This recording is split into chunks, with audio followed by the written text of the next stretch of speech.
Hello, hello, hello, hello. I am the welcomer and the mic check, I think. Good morning, everybody, on this brisk December day. I'm Rachel Pearson, the co-founder of Principal to Principal, along with my partner, Christy Rogers. I am here to say thank you for coming. I'm here to thank our partners in this endeavor, Silverado, who have been wonderful partners, and to thank you all for joining Principal to Principal today.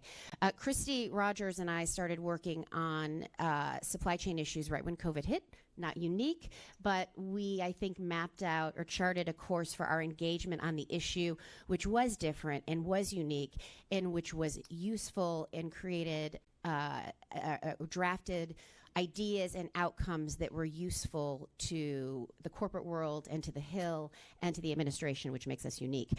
This morning, as I want to do at most events, I look for quotes for things, and the supply chain is fraught with politics, but I did find this quote from Supply Chain Today, which I'm going to share with you to inspire or laugh, as the case may be.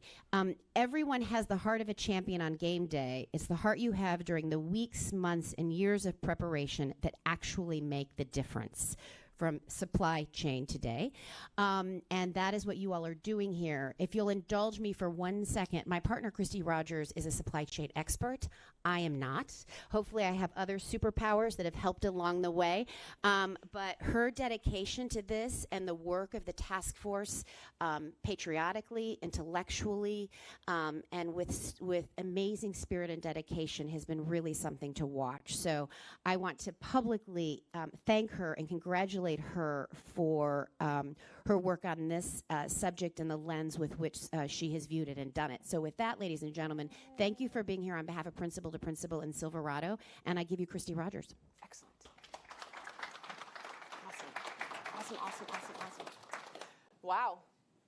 Thank you, Rachel. I'm like, who is Christy? That's fantastic. No, it's been a passion of mine for a long time. As I've been literally involved in every crisis since 9/11 in the United States, 9/11, Hurricane Katrina, Iraq War, COVID, you name it. For whatever reason, the problems seem to find me. So we're here today. I thank you all so very much for joining us today. It's not as though there aren't tons of issues happening and requests on your time. So thanks for sharing your time, and thank you for eventually sharing your expertise today. So I will talk about that in a little minute.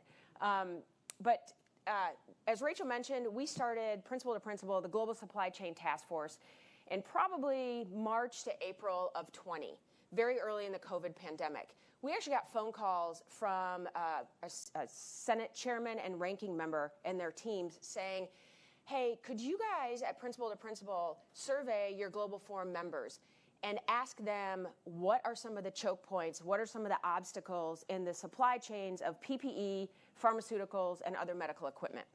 So we sort of pulled together a team of experts with their hair on fire, and they said, okay, here are some things that legislators and policymakers can do.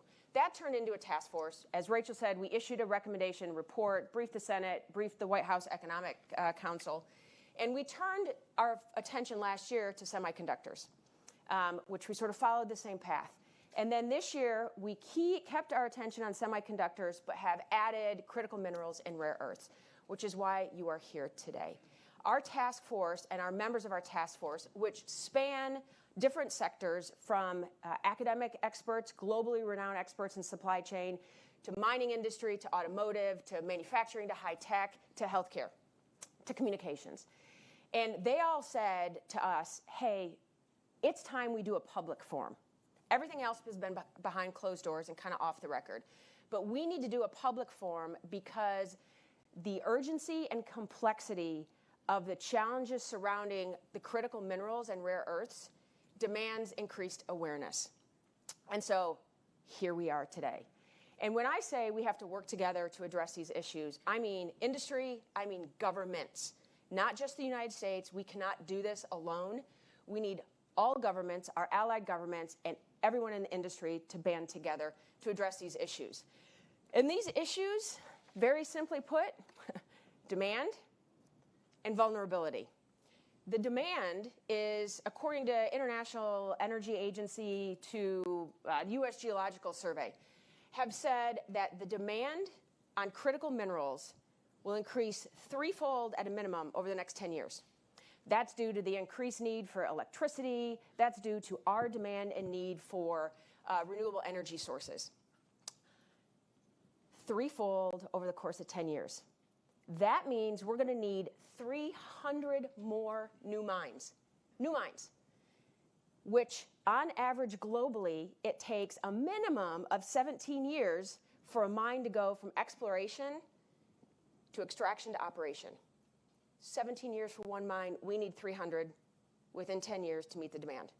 If that wasn't enough, we collectively, industry and governments, have created a vulnerability in our supply chain ecosystems of critical minerals over the past several decades. That vulnerability is that from 70 to 90% of the refining, processing, and production of critical minerals, 70 to 90%, depending on which mineral we're talking about, from cobalt, copper, lithium, nickel, is refined, processed, produced in one region in the world, and that's Asia, specifically China.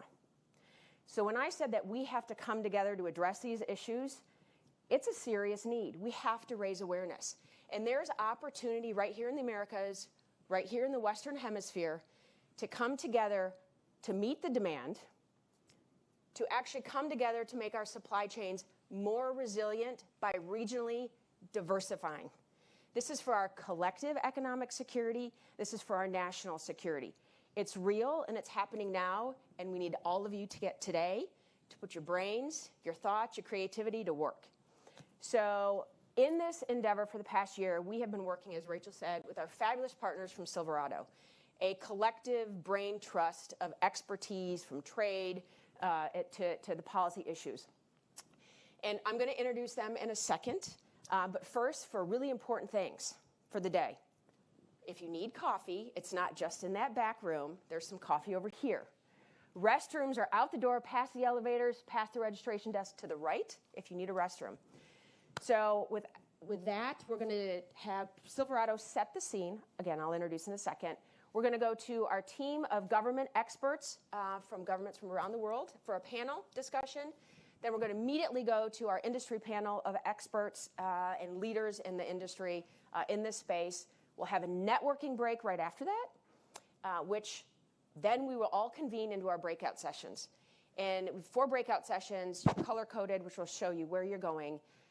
You all have a task. That's to share your expertise, to come up with 3 action items that are realistic, where we, principal to principal in Silverado, will collect it, analyze it, pull it together with all the work we've done in the past year, turn it into a recommendation report that we'll issue in the first quarter of next year. So you have to stay for the breakout sessions. And because we're going to bleed your brains dry in the breakout sessions, we are then going to put you on buses and take you to the Embassy of Canada for a holiday reception with some levity, potentially some alcohol, maybe some members of Congress and some congressional staff if nothing is going on up there. So, all good? We're all set for the agenda? Fantastic.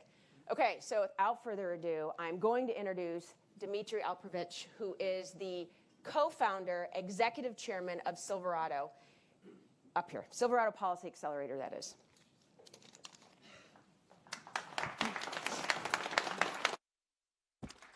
Thank you so much, Christy, Rachel, and a warm welcome to everyone. Thank you so much for making it to this terrific event.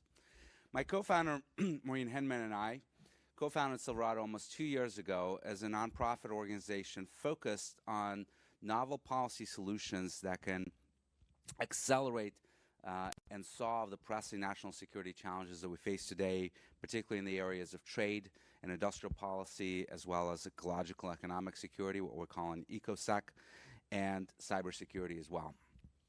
Today's event is an example of the Policy Accelerator model in action. First, we did our homework to identify the challenges that we face and the opportunities related to the complex issues of the critical mineral supply chains.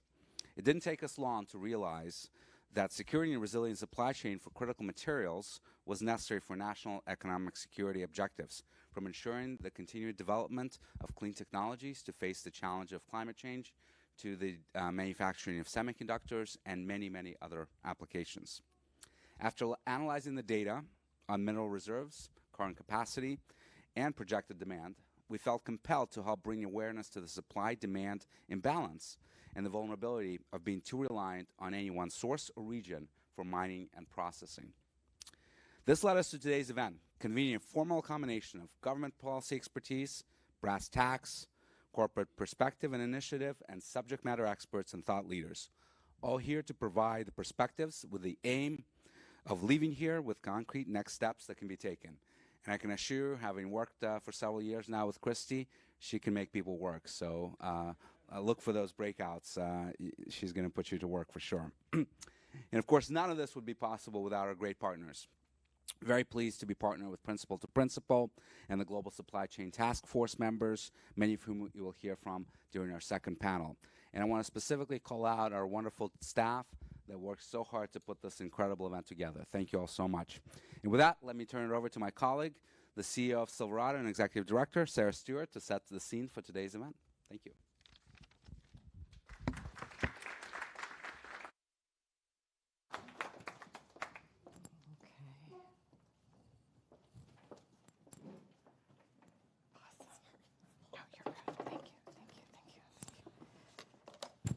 Okay, well, hard to follow those, but we thought it was important that we take the time, as Christy and Dimitri mentioned, to sort of level set with everybody here today before we hear from our panels. And my goal and my victory at the end of this day is if everybody comes away from this learning at least one new thing, I think that we've been successful. But then I ask you to pay it forward. And so whatever you learn, pass that on, and hopefully they pass it on, and we are able to really generate awareness. So getting started. I think just a few years ago, at least for many of us, critical minerals was rarely the topic of a dinner conversation. And now it is the topic that is driving people to get together for dinner and to come to events like today. So to start, let's answer a threshold question. What is a critical mineral? Critical minerals don't have a universal definition. Each country has its own list. But broadly speaking, these are minerals that are defined as critical because of their role in national security and economic development. Think cobalt, titanium, lithium, just as an example, and you can see here on the slide the whole range of critical minerals. Here we've shown just what the US and Canada list as critical minerals, and you can see that there's quite a bit of overlap. So why does this matter? Well, critical minerals underpin modern society, from aerospace and medical devices to semiconductors and to renewable energy applications and many things in between.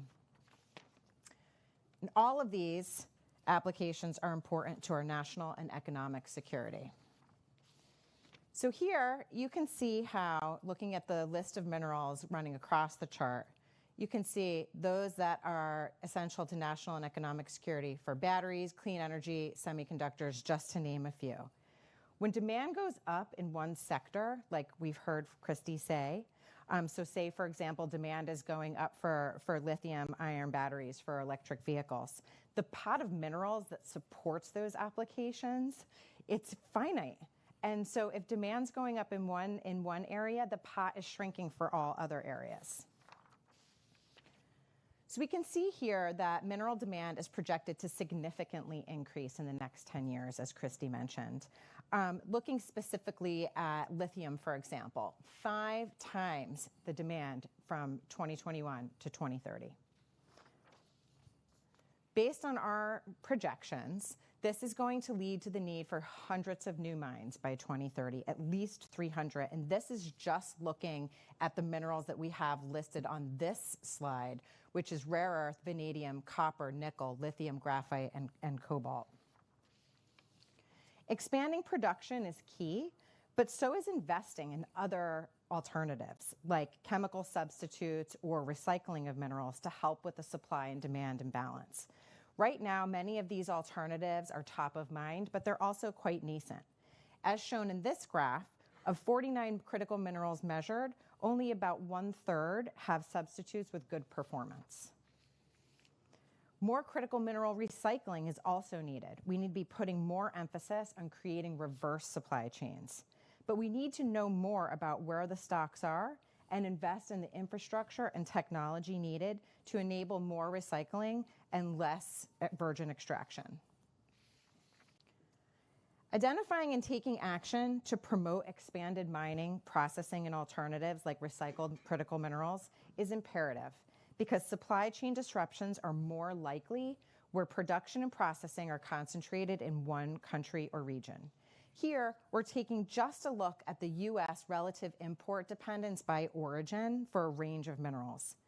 A supply chain that is vulnerable to a single point of failure for any number of reasons, whether geopolitical, environmental, or otherwise, warrants a closer look to see how to bolster resiliency. I like this graph that the U.S. Geological Survey did, and it's based on the U.S., but I think it's illustrative. So here we're seeing that, for example, if the U.S. were to increase domestic supply through domestic mining, increase secondary production from recycled materials, and secure additional materials through trade with reliable and allied partners, while also investing in manufacturing improvements and in substitution, we start to see the U.S. net import reliance narrow. It's important to understand, though, that even with all of these strategies in play, the U.S. alone won't be able to meet the demand. There is still a need to work with allies and key partners. And so that's what brings us here today. We wanted to zoom in on the Western Hemisphere as a region of great potential for deeper critical supply chain partnership and opportunities. And of course, also to see all of our good friends in the region. So today we're going to focus just on a subset of critical minerals for our analysis. And we chose these cobalt, copper, graphite, rare earth, nickel, lithium, and vanadium. We chose these in particular because there are significant reserves or resources in the Western Hemisphere, and there's significant projected demand growth. But this is certainly not exhaustive of the resources in the region. So let's take a look here. The Western Hemisphere is a major supplier and source of production in the world, but more is certainly possible, which presents an opportunity. So you can see here, for example, copper and lithium in particular, the Western Hemisphere accounts for quite a large share of global production. Here, we're just taking a look at the global reserves of these minerals, and the Western Hemisphere accounts for a significant share. Again, lithium and copper are top of the list, but nickel, natural graphite, and the others also take quite a role. So with demand growing, and we look across the critical mineral supply chain, we can see that there is a real opportunity for the countries in the Western Hemisphere to focus on regional strategies to meet this opportunity, including along the entire value chain. So not just at the extraction stage, but also mineral processing, chemical production, and downstream products, where the value is increasing at each stage. Downstream value matters here, because when you look at exports in 2021, 65% of Western Hemisphere exports of ores and concentrates at that first stage were being exported outside of the region. And of the region's total exports of ores and concentrates, 85% were going to Asia for further processing. While there's some processing in the Western Hemisphere, only 38% of the resulting products are actually being traded in the region, and the rest is going to Asia. So why Asia? Let's take a look, and using batteries as an example. So if we look at the minerals that we need for batteries, for the production of batteries, Asia, and in particular China, dominates the global processing market for all of these various different minerals: cobalt, copper, graphite, lithium, nickel, and rare earths. When we get to the next stage, Asia also dominates in the value chain for the production of battery parts. And finally, Asia also accounts for the large amount of production of the battery itself. Batteries are just one example, and there are certainly others. So I think what we want to take away is that, Again, a single point of failure or regional concentration is a supply chain vulnerability, and more resiliency and diversity is needed along the supply chain. Here, we're taking a look just at the United States Free Trade Agreement partners and Trade and Investment Framework Agreement partners in the Western Hemisphere. There's a huge opportunity here to work with countries where we have a lot of long-standing economic relationships. Trade, investment, and growth can be fueled by working together. So our key takeaways for today, you can see, number one, critical minerals are necessary for national and economic security objectives. Multiple applications are drawing on the same pot of finite minerals. As demand grows, we need more mines and alternative strategies for resilient supply. Production and processing concentration in a single country or region is a risk. The Western Hemisphere has large potential to meet the growing demand along the value chain, and deepening partnerships with allies is key. So, what more can we do to create a more resilient supply chain and with other key allies so that we can create jobs, growth, and more resiliency?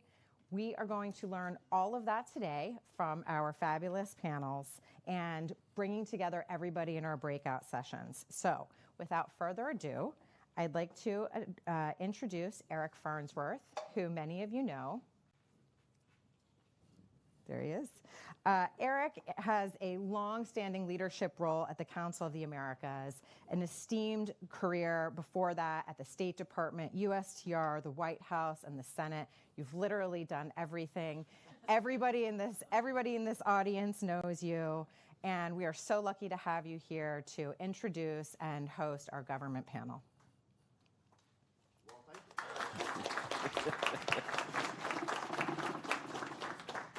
I'm not quite sure how I respond to that, but that was terrific. Thank you very much for that intro. And do you want to bring the panelists on now? You want me to introduce them one by one? Panelists, come on in, and we'll get you seated. And as you're coming in, Okay, I'm so sorry. you're here. I was looking at Amos. Why don't you join us here at the dais? I know you guys. Come on, join. Come on. I'll introduce you when you get seated. It's all good. Here. Okay.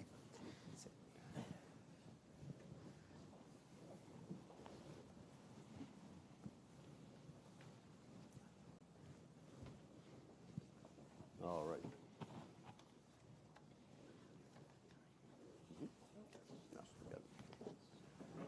Anyway, as we're getting that going, let me do some introductions. It is such a pleasure to be with all of you. I want to thank Sarah, Christy, and Adina for putting this together. Very timely, and I'm looking forward to listening and hearing as much from the panelists as certainly talking. And so for me, this is a real opportunity to learn as well, and I'm really looking forward to that. Well, we're here, so let me do some quick introductions. We have an all-star panel. Starting from my immediate right, we've got Amos Hochstein, who really needs no introduction, and yet I'm going to do an introduction, right? So, but we'll keep them brief. We'll keep them all brief, and indeed shorter than each one deserves. But we want to begin to hear from them. He's Special Presidential Coordinator for Global Infrastructure and Energy Security.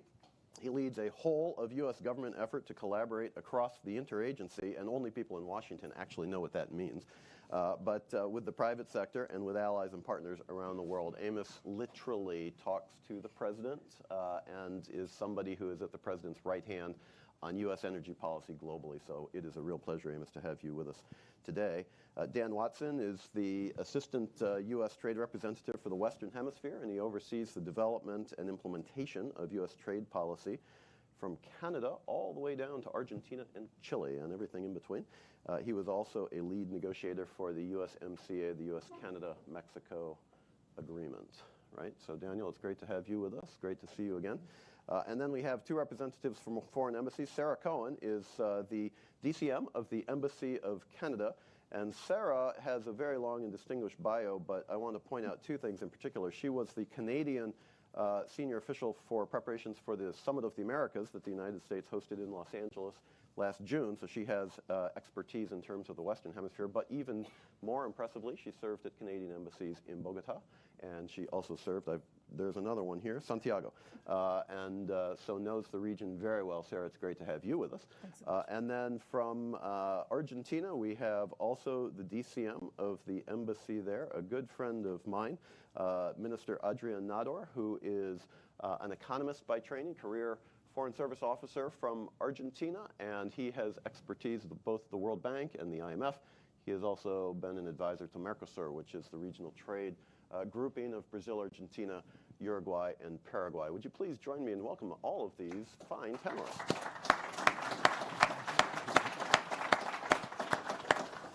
Well, we've heard the charge from the introductions, and it's a big charge, so let's get right into it. Amos, I'm going to go to you first. You know, the Biden administration has made energy transition, global climate change issues, technology leadership, all of the above and more central tenets of its priorities list. None of that is possible without critical minerals. Within that context, Latin America, as we've just heard, plays and can play an even larger role, a huge role, in looking forward to see how we meet these commitments and ambitions. Give us a sense of how you're looking at it from the perspective of the White House and your own portfolio. Well, first, thank you very much, Aaron. Thanks for having me on this panel, and thanks for Silverado for doing this.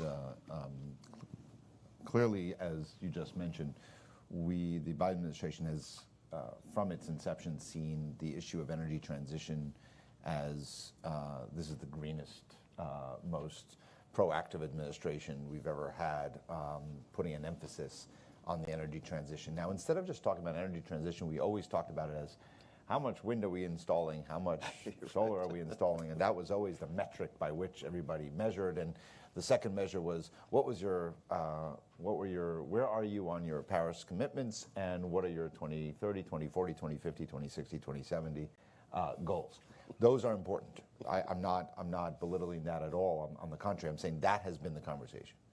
But what we're trying to do, what the president really wants to do, is to move towards implementation. How do you actually not just talk about these things, but you actually have to do them? And that's where the rubber meets the road. If you want to be in an energy transition that is accelerating, then you actually have to figure out, okay, how does the math work? What do I need if I want to put X amount of vehicles on the electric vehicles on the road? All right, how do I manufacture them? Where are they going to be manufactured? How do I incentivize hastening that process of building manufacturing sites? And then what's the supply chain that I need for it? How much steel do I need? How many batteries do I need?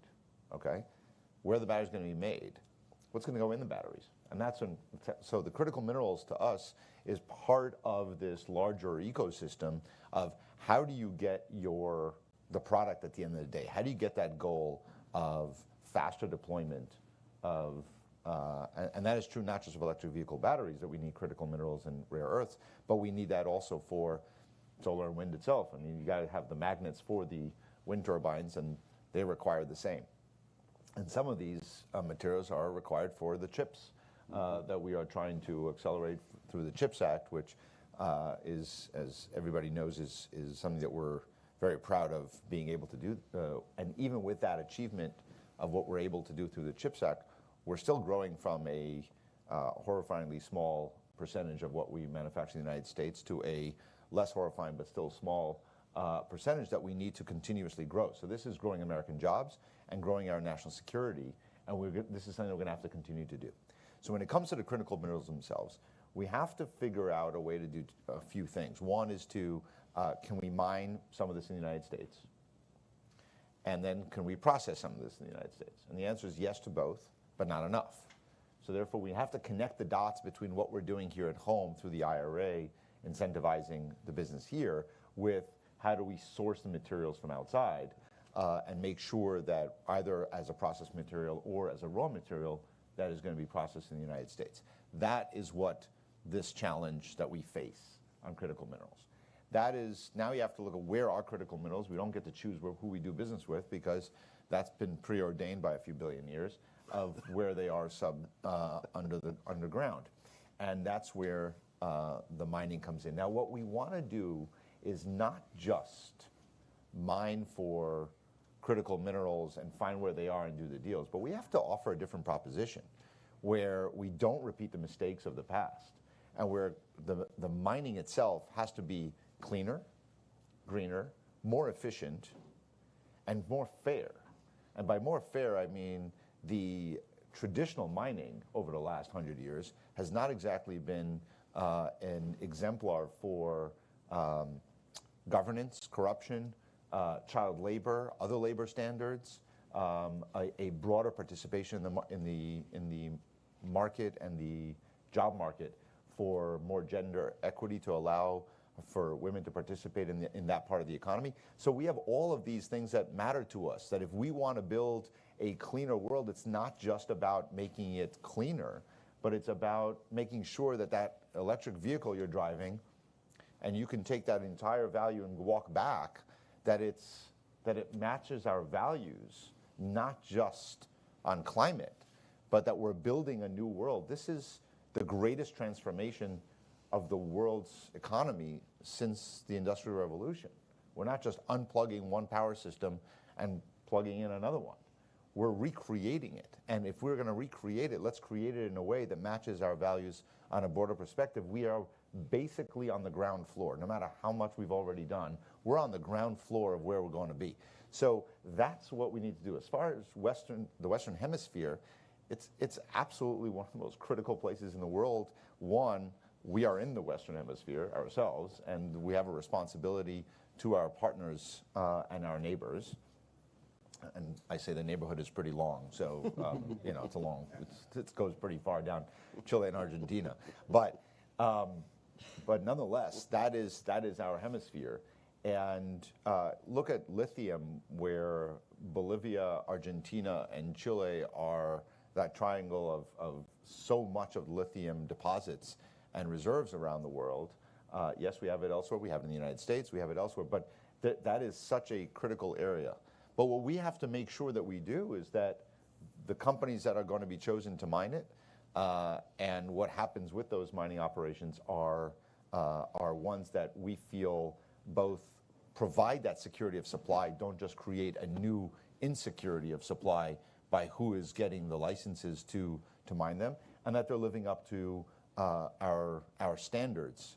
And that's what we want to do holistically as the U.S. government, is to see how do we help work with Argentina, with Chile, with Bolivia, with other countries to make sure that both we have access to the lithium. And again, this is about diversification of resources. I'm not saying we should all come to the United States. This has to be a diversified value chain, but we want to be part of that. And whether it's even in nickel in Brazil, and we made an announcement that the U.S. government just invested through TechMed in a Brazil cleaner nickel mining operation, hope to expand that. It's at its initial phase now. So these are the things that we can do across the Western Hemisphere to work to make sure that there is a broader integration through interconnection between the supply chain that can come from Western Hemisphere and supply what we need in the United States, but not just for the United States, but this has to be broadly for the global market as we create a more fair, balanced, diversified energy system that is much more so on all of those accounts than the fossil fuel energy system that was built in the 19th and 20th century. I'm going to come to Sarah Yu in just a second, but Amos, let me follow up on that because I really appreciate you overlaying that. Let me, right away in this conversation, mention the C word, which is China. Western Hemisphere is a huge supplier. China is the #1 trade partner of almost every country in South America. And much of that has to do with commodities, certainly critical minerals is part of that.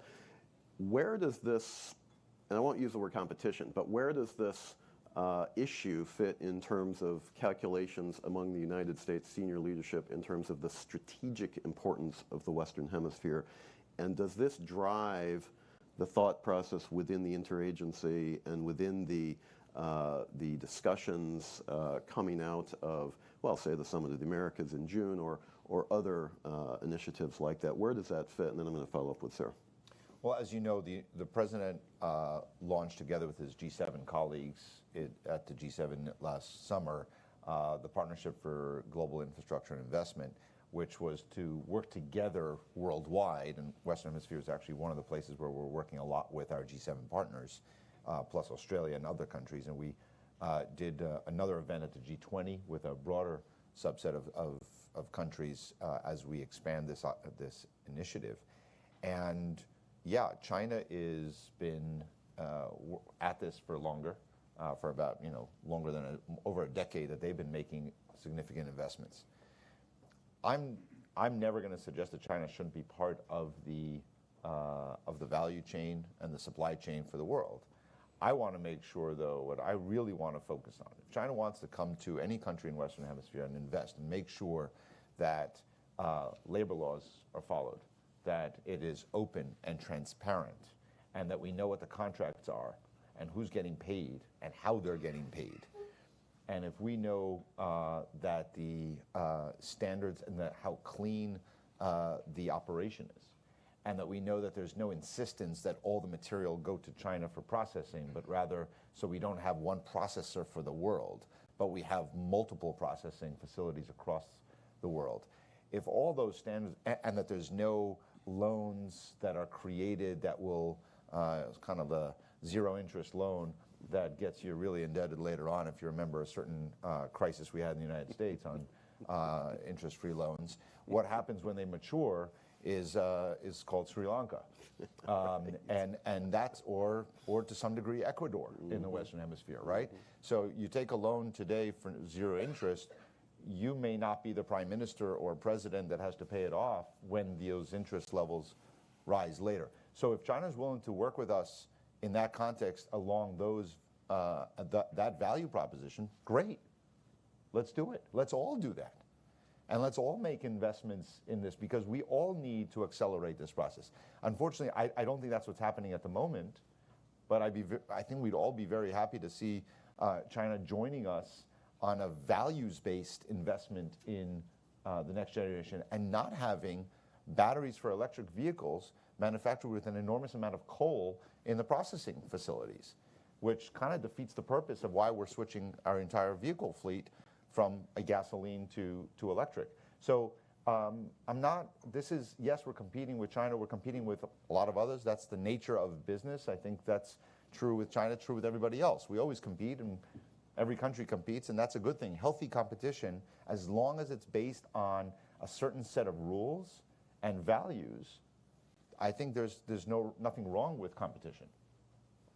But we do have to have that set of values. So what we are trying to say is, I would be very worried in the Western Hemisphere with my friends that are sitting on this panel with me in other countries, if we wake up one day and the 60 to 90% of the investment and ownership of infrastructure, of mining rights, are in one country, are from one country or one company. Don't make it all from the United States. Don't make it all from China. Don't make it all from anywhere. Let's have a diversified energy system. Have your own diversification. Now, you're right that China's already invested a lot, so maybe this is the time to start thinking, okay, what do I do a little bit differently to make sure that we can raise the standards of living for our countries, so that we can raise the income level, and that we're part of this, not just a supply of raw material. Maybe there could be some, sort of further downstream from the mining in countries across the Western Hemisphere, and be part of this new ecosystem, because this is not going away. Washington, D.C. is the last place where we're still talking about, is there such a thing as climate change, and should we be investing in renewable energy or not, in a cleaner future? That's not a policy decision anymore. That's not a political issue. I don't care what party you're from. That's where the money is being spent. Follow the money. That's where we're going to be. There will be, in 2030 and 2035, a significant part of the new car sales are going to be electric, whether you are a Democrat or a Republican. That's going to happen. Ford is going to hire 10,000 employees in Tennessee and Kentucky, not because they check their political affiliation, but because that's where they want to build those factories. They're going to be for electric vehicles. That's what is going to happen. So if we follow that money, and we know that's where we're going to be, I think every country should think, how do I get myself prepared for that and be part of it, so that I can attract the investment, and that my people look back one day, a couple of years from now and say, we're part of it, not only as a country, but as workers and as a society, and we're benefiting from it. Yeah, there's a lot of wisdom there, lots of things to follow up. I want to bring others into the conversation, obviously, but thank you for that. And I have to say, you know, your discussion of business practices and comparative business practices, I think, is absolutely relevant, not just in Latin America, but in emerging markets generally. And it does matter where the investment's coming from, and it does matter how the implementation occurs. And I want to go to Sarah in that context, because Canada and the U.S. have been working together very closely and with other partners around the world, Australia, but also in the Western Hemisphere, in terms of a word we haven't really used yet in the panel, securing critical minerals, right? I mean, we're talking about this in a national strategic context, in a national security context, in an economic future context. Amos talked about projections to 2070. That's the first time I've ever talked about, you know, in the long run, we're all dead, right, according to Keynes, but in any event. But, you know, security of supply matters, and what China is doing right now is trying to lock in the supply for China. And so I wonder from the Canadian perspective how you all are seeing this and some of the things you're seeking to advance within the Western Hemisphere context, starting with the U.S.-Canada relationship. No, super. Thanks, Eric. And it's a real pleasure to be here on behalf of the embassy, on behalf of Ambassador Hillman. We're looking forward to hosting you all over lunch and hearing the results of your deliberations over the course of the day. You know, Eric, this risks being a panel where we all strenuously agree with each other, where we strenuously agree with Silverado and principle to principle. But maybe just a few words on the Canadian approach. You know, we depart from the premise that, as others have sort of alluded to, there's no global energy transition without investment in critical minerals. And so how do we get there? And if I were to talk about the Canadian approach here, we depart from the premise that Canada has a really strong value proposition in terms of, you've seen what we are able to mine, what we are able to process, what we are able to manufacture, what we are able to recycle in our own country. We also depart from the premise that this really needs to be about exploiting the full value chain within Canada, but also not duplicating what we are able to do in an integrated way with the United States, with our other partners in the hemisphere. Eric very kindly rattled you off my bio. I have firsthand experience of the Canadian value proposition in the extractive sector in many parts of South America. I've spent a large chunk of my career working with partners in the full Western Hemisphere space. This is a deeply integrated concept in terms of our economies. Canada and the US is obviously a place where there is deep integration of our economies, including with Mexico as well in the context of the North American partnership. We have deep integration as well with various parts of the region. The auto sector is a pretty obvious example where we do not duplicate effort across borders. Instead, we seek to align. Electric vehicles is not going to be a different conversation. This needs to be an area where the full value chain is mapped across borders, where we're not duplicating efforts.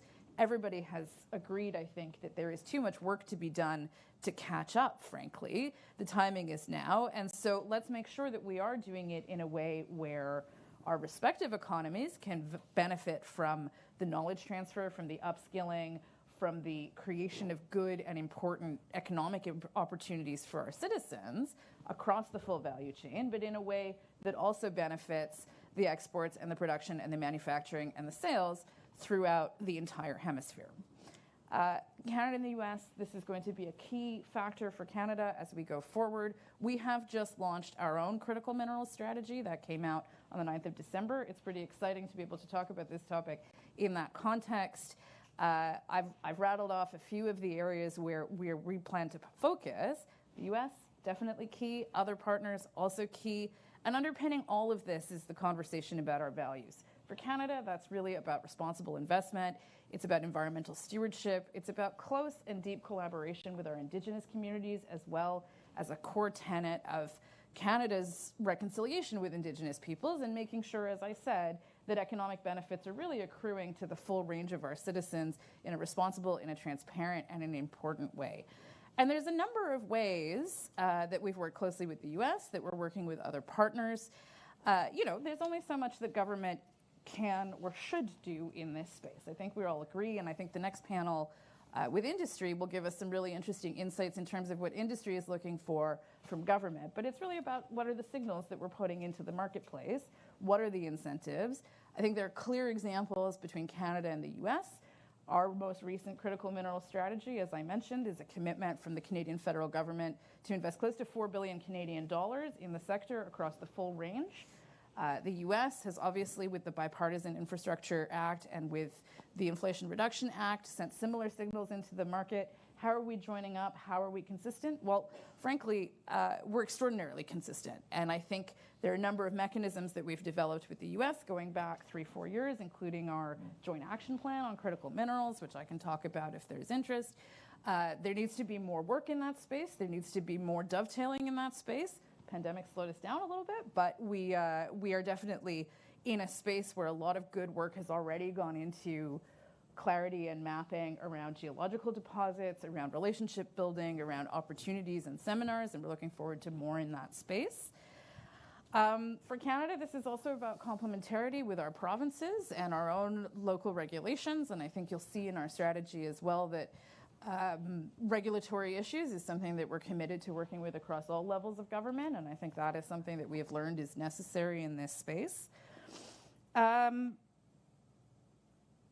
And then, of course, there is the issue of labor standards and transparency and the values proposition.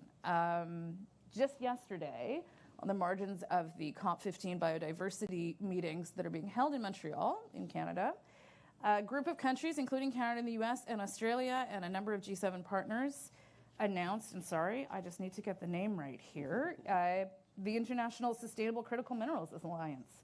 So that's a good step forward in terms of looking at how do we incentivize ESG in this space? How do we incentivize appropriate environmental stewardship and send signals into the market that these are areas that as you make the economic calculus of where do you sell and where do you manufacture and where do you do processing, there are countries coming together like Canada and the US and a number of our partners internationally to send those signals into the market about what is appropriate in that space. There are other groupings, the Intergovernmental Forum on Sustainable Mining, which the US has recently joined, the Energy Resource Governance Initiative, and of course the Mineral Security Partnership. We can also talk about state-owned enterprises, and Canada's made some recent changes to our Investment Canada Act, which put limits on where state-owned enterprises can invest in the critical minerals value chain, and a couple have been asked to divest. So those are just some examples, I think, Eric, of where we are working with the US about the Canadian approach in this area, and where we're looking forward to working more closely with partners. I think it's fantastic. Let me push you a little bit on the Latin American aspect of this. No, but in a good way. We're friends. No one wants and I hope we will be after this panel, too. Exactly. Exactly. You know, you've laid out a menu of really good work that's being done. US, Canada, G7, developed countries. Is there an intent, a desire, an opportunity to take this good work that's being done among developed nations and to begin to integrate the voices of Latin America, and I'm going to come to Argentina next, in terms of, you know, if we're looking to lock in not just, you know, supply chains, but we're actually looking to lock in a bigger values set. It seems to me that there's an opportunity here to be talking with countries in the Western Hemisphere, and we all know, look, Latin America's complicated. You all know what's going on right now in Peru, I mean, right now, right? You all know what's going on in Chile in terms of the referendum that they're going to try again in terms of, you know, constitutional reform. This is Chile. This is a stable, long-term democratic friend and ally. So, you know, there are complications in the region, and my question, I guess, is a leading question to be sure, but it's to say, you know, look, can countries like the US and Canada collaborate to draw in countries in the Western Hemisphere in a way that's mutually beneficial? I mean, that's a short answer to that probing question. Of course we can. I think there's a number of initiatives, and I'm sure Daniel will talk about the America's Partnership for Economic Prosperity, launched in LA. You know, from the Canadian perspective, we have a number of free trade agreements in the region. Eric, you mentioned Chile. There's a government in place that is deeply committed to the clean energy transition. There's a government in place in a country that rolls on the commodities cycle and has for decades, where Canada has a very strong and deep and rich history in the extractive sector. through those partnerships in countries like Chile, in other parts of the region, Peru is a whole conversation that we will probably want to have separately. But there is enormous scope. I think there's enormous willingness. I think you build off the basis of some pretty bedrock, and I'm sorry, that's a terrible extractive sector joke, relationships that have fundamentals where you can have these conversations and where, as these international groupings come together that are a bit loose right now and that are a bit guided by voluntary commitments, people, as I think Amos described, countries that want to abide in that space and want to project signals in that space and want to operate on a values basis in that space, absolutely, let's keep that conversation going. Let's figure out the mechanisms that make the most sense. Like I said, Canada has a range of free trade agreements and a history in the extractive sector there. Canada and the US have worked collaboratively in the Hemisphere through the Organization of American States, bilaterally through our missions on the ground for decades. I personally can attest to that. And I think there's a deep commitment, and I think there's also a deep understanding that the economic future of the region depends on navigating this space. I would say, in my experience, diversification of exports remains something that many countries in the region are interested in. The value proposition has to be there. The economic argument has to be there.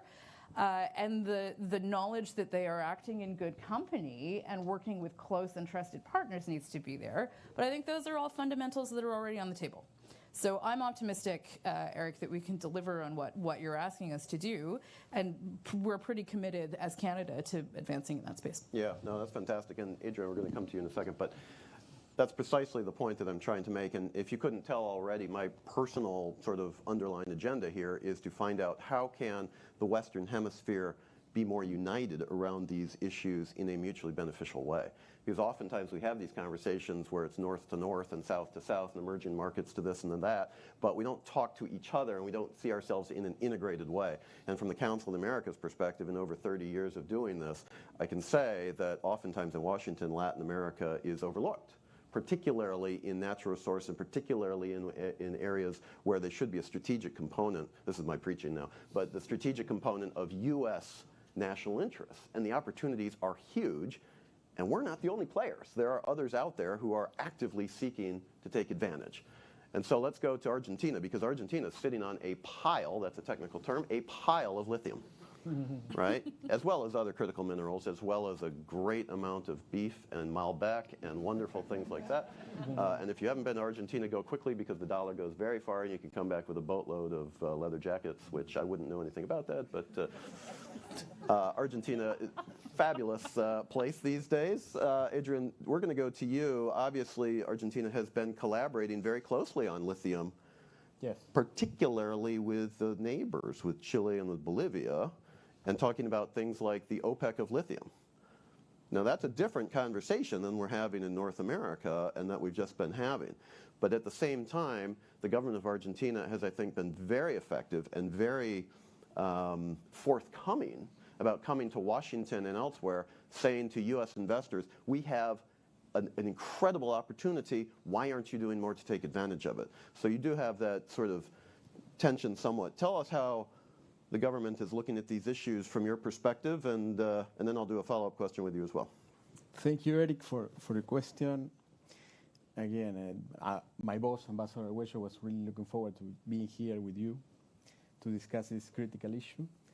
But unfortunately, he came from a trip from India with some mild fever, and he was not feeling well today, so he had to decline last minute. So I'm here on his behalf, sending his regards. Thank you, Christy, Maureen, Dimitri, Rachel, Eric, for this kind invitation. Argentina as a responsible citizens, like other countries, like the US, Canada, and I would add also China in that respect, we all have to play a part in this serious challenge for existential challenge, which is climate change agenda. We fully agree with the U.S. government, with the leadership President Biden has been taking on this issue. John Kerry, they are doing a great job. energizing this agenda. We fully agree with that, and we want to play our part. As it was said, Maurice's presentation was very abundant in numbers and details. According to the U.S. Geological Survey, we have between 15 and 20% when measured in economic viability of the world reserves in the lithium case. We are working hard. I guess we have probably the most liberal regime for the extraction of lithium, probably. In the region, I would say without any doubt. Probably in the world, there are not restricted minerals in the regime, and there is a low taxation in my perspective. There's a discussion on that, but that's stable. It's long-term stability. That those are the rules of the game. We are in a peaceful area of the world. Argentina is a democratic country and a stable democracy, and that's a great asset nowadays. So we have the conditions in place. We have 20 projects developing nowadays in the lithium, just only for that. And if Maureen said, if I understood correctly, if we need to increase fivefold the production of lithium by 2030, our expectation is that we'll be increasing tenfold by 2030, if these 20 projects are taken to the production stage, which is a long time. She said 17 years. In the lithium sector, it will be 10 years probably the average. But we have these 20 projects. We have international companies helping us. They are key players. We highly value the partnership with countries like-minded countries like the US and Canada. For instance, we had a meeting last week with the Canadian Minister of Labour at our embassy, Seamus O'Regan. He was there. So we were discussing how our sector in Argentina had embraced towards sustainable mining standards developed by the Canadian Mining Association. That was one of the topics of the discussion. So we take very seriously the sustainable dimension. So, and I cannot agree more with what has been said by the previous speakers on basing our exploitation, basing on values. I will include also value added, not only values as you were referring to, but also value added, because if there is a political reality, as I understand it, and I'm a foreigner, I could not comment on issues of the U.S. foreign policy, for instance, but this is a political reality. Go ahead. There is a political reality in terms of decoupling from China in critical sectors. We fully understand that. It's structural. It's something which is beyond our domain, and it's going to happen as we see it. There are also political realities in a country like Argentina, which is a federal republic, where the subsoil resources belong to the provinces, to the subnational governments. And there are political realities for those governors and the lawmakers, the legislators there, to get the most of the resources they have. So the issue of value added is critical. That's what the governor says. We, from the embassy, managed to bring the three main provinces, Salta, Catamarca, and Jujuy, by late September here to the U.S. We forced that. They were willing to come. We brought the governors to the State Department and to some other places to engage in the discussions. And the thing they referred as the main concern is that we need to add value locally, right? So and what is that we require? Probably it's one of the follow-up questions, but we will require the full engagement of the international companies, which we really value and think the conditions in terms of profitability and regulations are there for them to come, and they are coming. But we need more of them. But we also need that the incentives, and I will refer now to briefly to the Inflation Reduction Act, which is not a theoretical concern we may have, because some companies, international companies, not Argentine companies, approach the embassy and ask us to be vocal and speak to the U.S. Officials that we are doing, because they have concerns that their projects underway may face some difficulties if the local, let's say, these subsidies attached to local content are not extended to other countries beyond partners with free trade agreements. We heard that the President Biden, when Macron visited Washington last week, I guess, or a couple of weeks ago, made clear that that was a discussion, last minute drafting at Congress. And obviously we believe what he says, without any doubt, and that will be corrected. We look forward to getting a level playing field, because, again, for those local political realities, in a context of scarcity, in the case of lithium, that's particularly the case. So you will get more demand than supply. And there are incentives, so rules of the game, which penalize the companies, international companies, which are not Argentine, are international, Australian, penalize them to export to the U.S. That rules of the game would be counterproductive in my humble assessment of the U.S. foreign policy objectives, because it would be forcing those international companies to sell their produce to other countries or other areas which do not share necessarily the values we share, and that would be unfortunate. So we are optimistic, because we understand that was not the drafting of that is in a democracy is what the Congress decided, but there are further instances. The Treasury Department has to issue their detailed regulation as implementation agency, and these things can be amended in a favorable way, and that's part probably of what APEP, the meaning of this, the APEP, of this great initiative launched by President Biden in Los Angeles, could be useful for, right? To let's extend to the Western Hemisphere, to the friends, to the secure. We want to be secure partners. We are friends. We are there. We want to deepen and strengthen our participation in this regional value chain, without any doubt. We're going to get to that in just a second. But before we do, to highlight what a couple things that Adrian has said, the federal nature of the Argentine system means that the states have control in some way of the extractives policy. And it's a really important point. And we don't have time to get into it, but for those of you who are investing or plan to invest in Argentina, that matters, because that makes potential investments and returns potentially more attractive for a variety of reasons. So it's an important point. The second point, and one that I want to follow up on, is you and Amos and Sarah, I think, have all mentioned value added, which I think is a critical component. Latin America is well known for primary goods, commodities, that then get shipped somewhere else. Value is added somewhere else, and then the final product is shipped back to Latin America. And so the region doesn't get that delta in terms of shifting and gaining value. Lithium is a perfect example, and something I've been asking for, 10 years or so, since the lithium deposits became relevant globally. Why are we talking about lithium mining and not batteries production?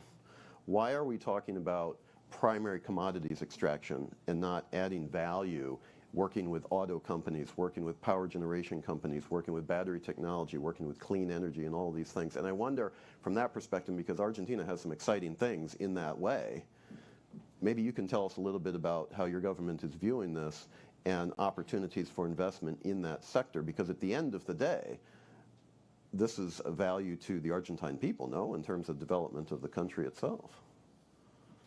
Oh, yes, we are really following up the developments in the U.S. We see the onshoring of this value chain in the U.S. I have said it in a previous meeting with principal to principal, the same, as an opportunity, as an opportunity. However, the rules of the game need to be carefully calibrated in order to benefit the whole region. That's obviously my interest and my perspective, and I am optimistic that that will be the case. And at the end of the day, onshoring in the U.S., I mean, because it's such a complex value chain, you cannot expect that in Argentina or in other smaller countries we can develop the whole range of things. It's too complex, and obviously we have the aspiration to make a contribution in a minimum part of it, right? But we need to process the raw material. Yeah. That's why there is some sensitivity on what the IRA finally would be, how it will be implemented. Yeah. But we are really optimistic, and we think that this is going to be done properly in a good way, and we all. It's not only that the U.S. sees itself as a leader of the West world. The other countries also perceive the U.S. roles in that respect, and I guess that the role of a leader is to ensure that all benefit from, and that I'm sure that's what's going to happen. Yeah, yeah. Thank you for that, and thank you for being willing to take on some difficult questions. Daniel, you've been very patient. Thank you for that. APEP has come up several times in conversation. For those who may not know what that is, please give us a sense of what is APEP, what's the vision, and what is USTR, but more broadly the U.S. government, doing to try to implement this vision that was first announced by the president in Los Angeles at Summit of the Americas last June? So before I do that, so I'll get to APEP. I do have limitations of what I can say about that initiative because it's still very much in preparation.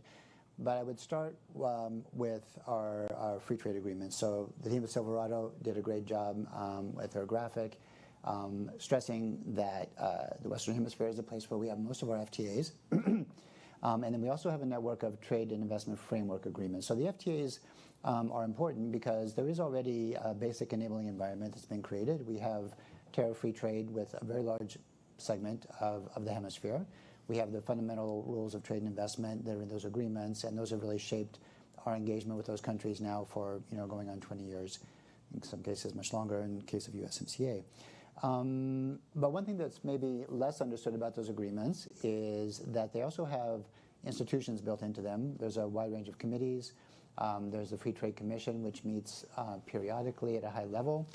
And part of what I want to stress there is that under this administration, when we're looking at trade differently and trying to respond to new challenges like the transition to clean energy, supply chain resiliency, all these big themes, we do have the tools to address those within the structures of those agreements, and we are increasingly looking at that. I think all of you have heard about the administration's worker-centered trade policy, so the focus on sustainability, workers' rights, environment, inclusivity in our policymaking, including broad consultations. These are all things that feed into the living nature of those agreements. In addition, we have in the region these trade and investment framework agreements, which in the past were I kind of looked at as a sort of trading wheels for an FTA negotiation. But we've actually been very active in those arrangements, negotiating substantive obligations similar to those in the USMCA with Brazil, Ecuador, and Uruguay on good regulatory practices, anti-corruption, trade facilitation. Again, these very fundamental rules of good governance that form this enabling environment for trade and investment. We just had a really great meeting of our Argentina TIFA in Buenos Aires. It was a lovely trip and also very nice meetings. Did you come back with leather jackets? No leather jackets, okay. But a lot of places to go next time I go. There you go. So, but we also had a very developed segment of discussion on this very issue and other supply chain related issues, which was extremely productive. They brought a lot of their experts to the table. And the reason I say this is that these structures that exist under our trade agreements and trade arrangements are a very good place to have detailed technical discussions about concrete issues. So at USTR, we are very, very focused, because we negotiate primarily legally binding obligations, we are very focused on concrete actions. We work very closely with technical agencies, and I think one of the values that USTR brings to the table is we are able to convene experts to get to concrete outcomes. So APEP. That bilateral engagement that we have with our FTA partners, with our TIFA partners, will always be fundamental. It's very important to us. It's very important to them. It's very important for these sort of initiatives as well. The APEP, though, is a different sort of animal. It will have elements of trade, recognizing that much has already been achieved in the region, so there are certain things that don't need to be done. We don't need to talk about tariffs when we've eliminated tariffs for most of the region. But it also creates an opportunity to talk about things differently and bring to bear different types of tools and discussions. So we will be co-leading that initiative with the State Department, but that'll include a very broad range of discussions on things like different approaches to development finance, matters related to Social Security, and obviously labor, climate, a wide range of issues. And the benefit there is it's kind of the perfect place to talk about these types of issues. I can't say too much about this again because the detailed agenda of that agreement is still being worked out. Obviously, everything we do is very much informed by our consultations with the Congress and stakeholders, who are very varied and important to those discussions. So you'll be hearing more about that soon. But this is definitely one of those spaces where we will be working this from a regional perspective, on top of the bilateral engagements that we have in our free trade agreements. So there's actually a huge amount of potential for discussions on these areas. However, again, from our perspective, being USTR, we are really focused on concrete outcomes. And what's really important to us is whenever we talk to our trading partners in any of our bilateral venues, they all are very excited about this concept of friendshoring or nearshoring, huge amount of interest. And then, of course, many of the countries in the region are placing a very, very high priority on responding to the climate change and the transition. So we talked about the sort of like turn in the region, and that's certainly true. But that creates challenges, but also opportunities. So we have new governments in Chile and Colombia. We have Peru, which is you have a new government there in a too. Transition space. But we have a new government in Brazil starting soon. There are challenges, but there are also opportunities, particularly in the labor and environment space. And those countries have been very active in coming up with ideas. So we really look forward to this sort of cooperative work under the APEP to move some of this forward. But critical for us is having sort of actionable input from knowledgeable stakeholders. So on something like critical minerals, or really any of the supply chain issues that we're thinking about, because that's very much part of our thinking, we really need to have well-informed, concrete guidance from all the different players, including industry, for near-term, medium-term, and long-term. We need to think about where we want to go with these big initiatives. This is actually not the way we've thought about trade and investment in the past. Mm-hmm. So we're all kind of learning what we need to do to create those incentives, to change the marketplace. And that's where and I think it's actually fairly new for industry to be thinking about it in this way too. So we need to work together to sort of make that as concrete as we can for our engagement with the APEP partners when we come to the table. One of the things you mentioned, which I totally agree with, well, I agree with everything you said, but what I really want to emphasize is the point that you made in terms of FTAs with the United States serve as a stabilizing force in the region. And you mentioned Chile, Peru, but the other countries as well. And I would absolutely agree with that, because there are certain things that countries just find it inconvenient to do based on agreements that they have with the United States. Having said that, many of these agreements are, a generation old, 15, 20 years old. And they don't include certain provisions like digital and, probably could be updated in other ways too, certainly with the Biden administration's current trade policy. Do you see APEP as a way somehow to update some of these existing agreements as well, or is this a layer on top that you all are envisioning you might put on? Yeah, more the latter. Yeah. So all of that is true. So we have, at this point, since we've just, redone the NAFTA with the USMCA, Chile would be one of our oldest free trade agreements at all. Yep. So we have many countries in the region where the FTAs are actually closer to the original NAFTA model than they are to the newer USMCA for all those things you mentioned. And it's not just digital trade, but it's also state-owned enterprises, which we were talking about. It's good regulatory practices. It's the new standards on labor and environment. It's some of the non-market economy issues that we've been talking about. There's a lot in the USMCA that is not in those older agreements. Now, because we do have those institutions, and then we always have the option of talking about new elements. That is a place to do that. The APEP is also a place to do that. But again, the APEP will be a broad regional initiative that will sit alongside those bilateral agreements. So I think we're going to have to determine how quickly we move and with whom. But it is definitely the case that our leadership at USTR is very much of the mind that free trade agreements are living arrangements that are there to be worked on and improved. They need to keep pace with the change of the economy. And then the APEP is, of course, something that will happen as well. Legally, they can coexist and sit next to each other. They're just a different sort of discussion between the more focused bilateral and the broader regional perspective. Yeah. So, ladies and gentlemen, watch this space because there will be forthcoming information, and we are anxious to hear that. We have about 10 minutes to go, so I want to come back to Amos and give everybody else a chance as well for one final bite at this particular apple. But, Amos, you've heard what's been said. One of the things that probably requires emphasizing is that some of these ambitions, probably many if not all of these ambitions on behalf of the United States in the Western Hemisphere, require the active participation of the private sector, right? I mean, we're not China. We can't just determine where our investments are going to go. Talked about SOEs, state-owned enterprises, et cetera, but private sector companies make your own decisions based on your own realities and cost of, well, all that reality.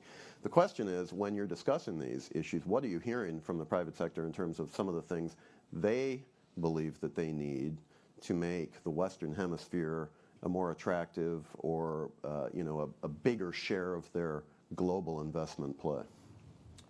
Well, I think a lot has been said here, a lot that I agree with, and some that I probably take some exception with, specifically on the IRA. But look, if you want to attract private sector, specifically U.S. private sector, but I think that this is broadly speaking, sure. Industrial, any company from an advanced economy that is going to look to make investments anywhere in the world, they're going to look for the same things. One is the availability of the product, so we can check that. We have the availability of the product, the commodity's there. Now you got to look at all the other risks that are there, because the countries that we're talking about here are not the only ones that have this product. So yes, there's competition, as you mentioned. China and other countries are willing to make the investment, but the competition also is because what's the commodity risk? What's the currency risk? What's the governance risk? What's the reputational risk? And sadly, the reality is that in several markets where the product may be, those risks outweigh the benefit. And if there's not a security of making a decent return on the business side, that's fine. That's the risk that everybody should be willing to take. What return you get, that's ultimately the decision. But if you're worried that there's going to be some intervention that is going to prevent you from getting that return, if you're not secure in the legal rights that you will have and the ability of the judiciary to fairly adjudicate, if you have concern about where the currency is going to be as a result of geopolitical events in any country, then and the enabling environment that's there, that is ultimately what's going to drive. The private sector is a lot less ideological about this. Mm-hmm. They're not saying that we want electric vehicles or don't want electric vehicles. If the curve on a lithium price or a cobalt or nickel or copper is going to be X, then I'm going to make the investment, because it takes the 10 to 17 years, and in some cases I hope that we can shrink some of that. But I need to know that when I put $1 billion in the ground over the next 5 years, that I'm going to get this return once I start producing, and that the enabling environment is still going to be the same.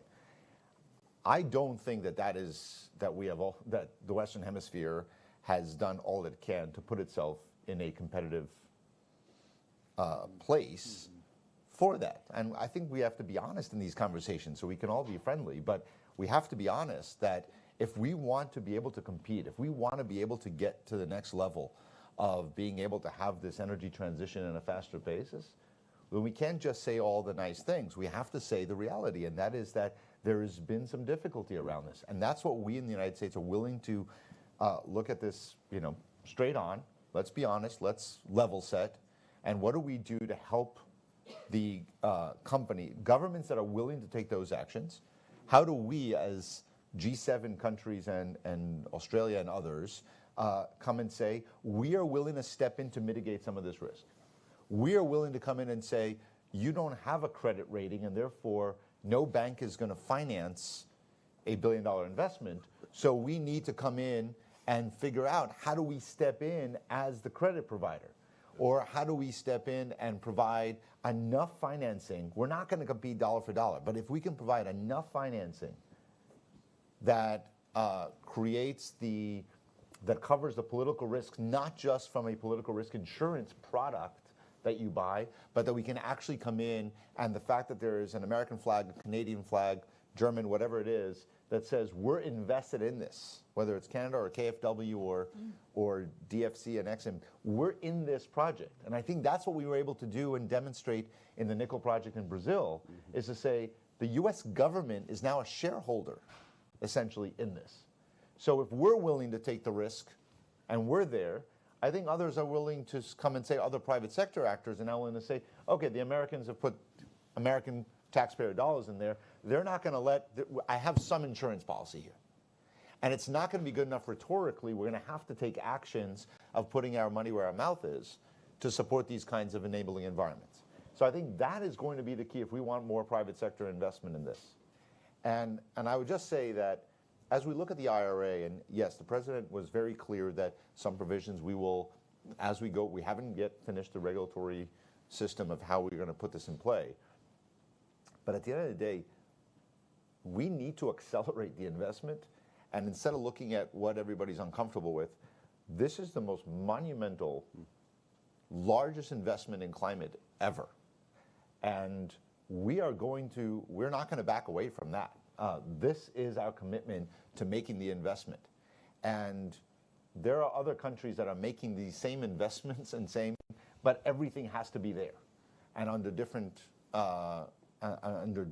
circumstances and regulatory environments, we want to create a well-diversified system. If we do everything right under the IRA, we will still not develop all our demand here in the United States. We are still going to be way short. I mean, look at the numbers that were presented earlier before this panel on how much more has to be done. And if we're just do the math on how much graphite and lithium and nickel and copper and everything else we're going to be needing in the United States to supply by 2035 to have 100% new vehicle sales, just for the new vehicle sales. That's mind-boggling. We're still going to be importing for the rest of the world. So if you can create a value chain where a value add of not just lithium in Argentina, and by the way, Argentina has that 20% of reserves, but is only, I believe, at 8% of production. So there's a lot of room to grow here. If you can create a center where you're importing the other materials necessary for batteries, remember, just because you have lithium doesn't mean you're going to build a battery there. That's right. It doesn't necessarily have to be the case. You then have to import all the other products on a sustainable basis and create that supply chain in order to be able to build the battery. So not every place is going to have a battery. You're not going to judge success if you built a car there or you built a battery there. But I think that we can create centers around the world that will have that. And by the way, an Australian company, Jervois, cut a ribbon on starting to mine for cobalt in Idaho, our first primary cobalt mine in the United States. It's not going to stay in the United States. We don't have cobalt processing in the United States. It's probably going to end up, most likely, in the Americas, just not in the United States. Now, maybe one day we end up with processing, and then things can change. So there's going to be movement around based on what the quantity is and where it goes, and that's part of the efficiency of the system that has to optimize. And we do that in everything else. We're not creating an energy system from scratch. We do have experience worldwide with how large systems work. So we need to optimize, and some countries are going to have a battery. But what I get now after the IRA is saying to me, wherever I go, and whichever country I talk to, well, we want to have battery manufacturing. Well, we're not going to have localized battery manufacturing in every single country where there's one of the components for that battery. But that doesn't mean that's a failure. If you can have development, mining plus processing, and there are different levels of processing. And you can create value in different ways. It doesn't all have to be one metric of measure of what is a successful value add. I agree that everybody should try to add value to what they have, to their advantage. But I think we all have to look at this as a holistic measure of, did we get enough batteries at the end of the day to supply 100% of new vehicle sales by 2035, which is a big challenge to get to. And that's going to require all of us doing what we can in our own countries to maximize investment incentive. And then and from there, how do we work with each other along the lines of what was just mentioned, what USTR is trying to do with our neighbors in the region. Yeah, absolutely. Thank you for that. And the role of DFC becomes paramount in something like this. And that's a whole separate conversation that I hope we can have. But thank you for that, Amos. Sarah, this isn't a fair question because we don't have time to actually address it, but I want to raise it. It's a great way to start, Eric. I want to raise it. Exactly, right? So I'm going to just drop it out there like a bomb, right, and watch it explode, and then poor Sarah has to deal with it. You mentioned First Nations and Canada's expertise working with Indigenous communities, and we know from experience across the Western Hemisphere that many of the mining projects are in Indigenous communities, whether it's Peru or Colombia, some of the countries, certainly in Chile, elsewhere as well, Argentina. Is there one lesson that you could give to this audience in terms of the importance of working with the local communities to make some of these mining projects sustainable? Just one bit of wisdom that you could give to all of us in the brief time that we have. Yeah, thanks, Eric. It's a massive topic, and it's one that we could talk about for ages. I mean, just to clarify, we don't offer wisdom in this space. We don't offer best practices. We talk about the lessons learned of the Canadian government and our very long and much needed and frankly overdue pathway towards reconciliation with Indigenous peoples and ensuring proper consultation, ensuring respect for economic development, cultural knowledge, local and traditional ways of life are core tenets of that. It is why this is actually a core component of Canada's critical mineral strategy, because these are lessons that we have learned over the years of, frankly, the federal government doing it badly. I'm going to offer an example of something that seems to be heading in the right direction because we are learning those lessons rather than some sort of a best practice or some sort of a word of wisdom, because it's not the federal government's place and it's not appropriate, frankly.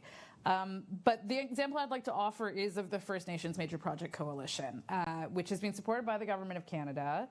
And this is a conglomeration of First Nations representatives on their own terms, in terms of their own needs, defining where local populations need to benefit from economic investment, who began working on oil and gas projects because, frankly, I mean, the topic that we have not discussed is the acute shock to traditional oil and gas that we are experiencing now as we seek to accelerate even quicker the transition to green growth. So the First Nations Major Project Coalition are now expanding their scope and interest into critical minerals projects. They're advising Indigenous communities on how to take equity stakes in these projects as they come online, and really to recognize the fact that the value proposition for Canada and communities is not just in the raw materials that gets sucked out of the ground and sold elsewhere, but also in developing facilities and building expertise further down the value chain, upskilling local opportunities, but again, on their own terms. And I think that is the example I'd offer, Eric, in response to your question of how Canada wants to look at these issues, how Canada wants to partner, and why this is really a central focus of the kind of 5 key areas of the critical mineral strategy that have been highlighted for us. Yeah, that's a great point. And frankly, there's a lot here to talk about at another session. Yes. But I think it's a really healthy approach that you've just outlined. So thank you for that. And I wish we had more time to develop it. We're going to go quickly to our final two. Yeah, exactly. Final two panelists to give you one last shot. Adrian, you have a number of high quality investors in front of you. You have a free shot to give them one final word about Argentina. What word do you want to leave international investors with in terms of Argentina and the prospects there? I guess they can have confidence on what we are doing. I guess there is a strong bipartisan support for carrying out sustainable mining. I guess that the Western companies have a clear advantage over non-Western companies. We speak the same, no, we don't speak the same language, but we understand it. We understand it. We have same time zone, and we share values, many values, very significant values, like such as democracy. And we are a stable country, and mining for the last 30 years has a special regime with stable rules.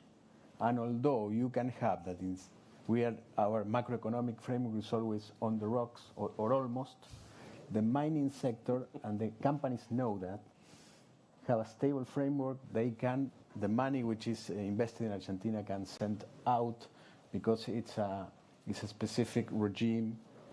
And don't be afraid that we will be very seriously, because mining, oil and gas as well, oil, particularly gas, in this energy transition scheme, with a big reservoir we have, that will play a significant part in helping to mend the macroeconomics, because the external balance, because of growing exports with lithium, take lithium in and of itself, and that will imply more than 5 to 10 billion extra dollars in exports in the next 10 years. That's going to help significantly the Argentine macroeconomics. So don't be afraid, trust, and we highly appreciate your contribution to the development of our country. Very good. And Daniel, an easy one to close in the short time that we have remaining.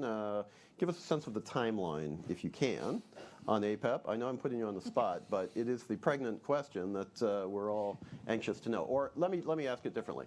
Are there guideposts that we can be looking toward as APEP is further developed, and things that we can be perhaps contributing to from the private sector as the program is developed?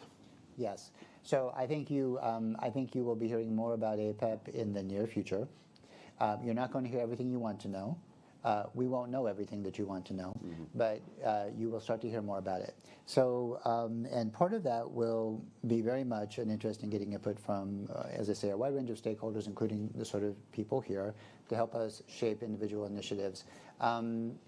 Just to flag a few things that's interesting for us to know, I already flagged we are very focused on concrete outcomes, thinking about near-term, mid-term, long-term deliverables. Amos made a really important point. When we hear from countries, our trading partners, they flag areas of concern. Financing is one, and that's something that we will think about in the context of the APEP. Sometimes they talk about workforce development and ensuring they have the sort of skills in their workforce that they need. That's a big issue we're working on in the USMCA. It's a long-term sort of an issue. But mostly they're raising their hand and they're saying that they feel the energy in this issue and they want to be part of it. However, regardless of the sector, we're not going to have a cog in our supply chain in every single country of the world. So we need to hear from you on what will help, but also what you're thinking is on what comes next. If we're talking about extraction, processing, manufacturing the various downstream products, help us get a sense of what's useful from your perspective. Obviously, we'll be talking to lots of different people, but those things are really important. That whole process will start soon. So I can't give you specific timelines because there are a lot of countries and there are a lot of political leaders, but it is coming very soon, and you should expect a lot of interest in consultation. Speaking of timelines, we are a little bit over ours, which is the sole fault of the moderator, who failed miserably in keeping us on time. But having said that, I did want to extend the conversation by a few minutes because it was a tremendously rich conversation from all of our panelists. Really, really good insights. I wish we had more time.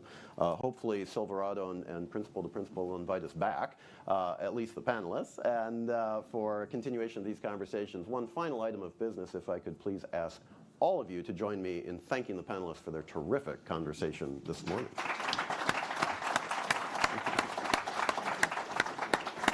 Congratulations. Well done. So we're going to take a quick 2-minute break. I need my panelists to come up here so they can swap out mics. So everybody stand up and stretch, but you got to come back.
Oh boy.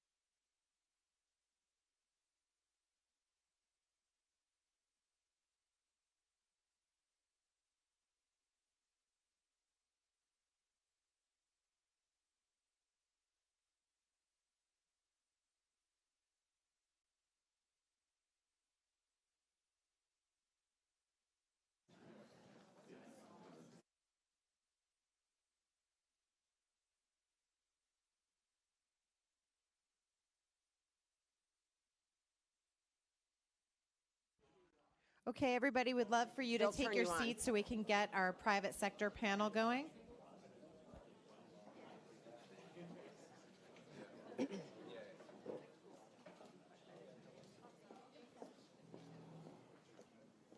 Oh, he wants you, yeah.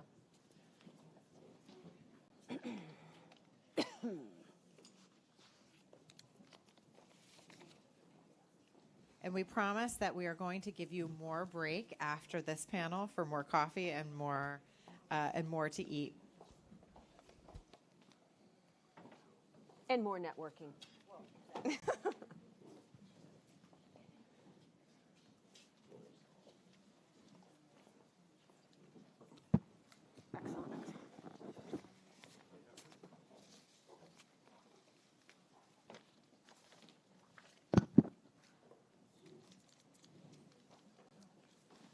Fantastic. All right. Well, thank you all for sticking around and caffeinating. We will have more time for networking. But I do think we should send a signal to those that are still out there. Give a round of applause to the last panel and the government experts, and also to Sarah, CEO of Silverado Policy Accelerator for the Scene Setter. This is our signal to everybody. And then also thank all of you who are watching it live stream. And for those of you that want to see the recording or make certain you can hold somebody accountable to what they said on the panels, we are recording it. So if you want to do that, you can reach out to any of us from Principal to Principal or Silverado. And I think we actually, it's on Silverado's YouTube channel. So with that, I am Christy Rogers with Principal to Principal, and thank you again for being here. I have an extraordinary panel of senior executives from leading industries who are actually at the forefront of the digital transformation, of the forefront of moving well beyond the Industrial Revolution to sustainable solutions and to making certain that together we are competitive. So we heard some recognition from our colleagues in various governments in the U.S. government of the need, of the sense of urgency. We heard some of their solutions on working together and trying to identify some trade tools and sending the right market incentives. Now I think things are going to get a little interesting because we're going to talk to the businesses who are on the forefront. We have CEO Stacey Hasty, who is CEO of U.S. Strategic Metals. We also have Vicky Pesce, who is, now I'm going to get this right, Chief of Staff of Rio Tinto Copper. So 2 companies that are extracting some of our critical minerals. We also have Greg Bowman, Chief Innovation Officer and Vice President of Corporate Development for Siemens Government Technologies. I love glasses. Good heavens. They're on my nose. They're down. And then we also have Tanya Skilton from the, GM, General Motors. And Tanya is the Director of EV Critical Minerals Purchasing and Battery Raw Material Center of Expertise. How does that fit on a business card? It does not. So extraordinary expertise. And I want to pick their brains a bit to say, okay, what are you all doing? What are your companies doing to actually make certain we work together, make certain the playing field is level where we can compete with other countries in the Western Hemisphere? And what obstacles and challenges are still in the way that governments could help alleviate by working together and clarifying some things? So with that, thank you all for being here. Thank you for sharing your expertise up front. Stacy, I'm going to ask you the first question. Okay. Because I had heard, part of the reason why we're doing this today, right, is to increase awareness.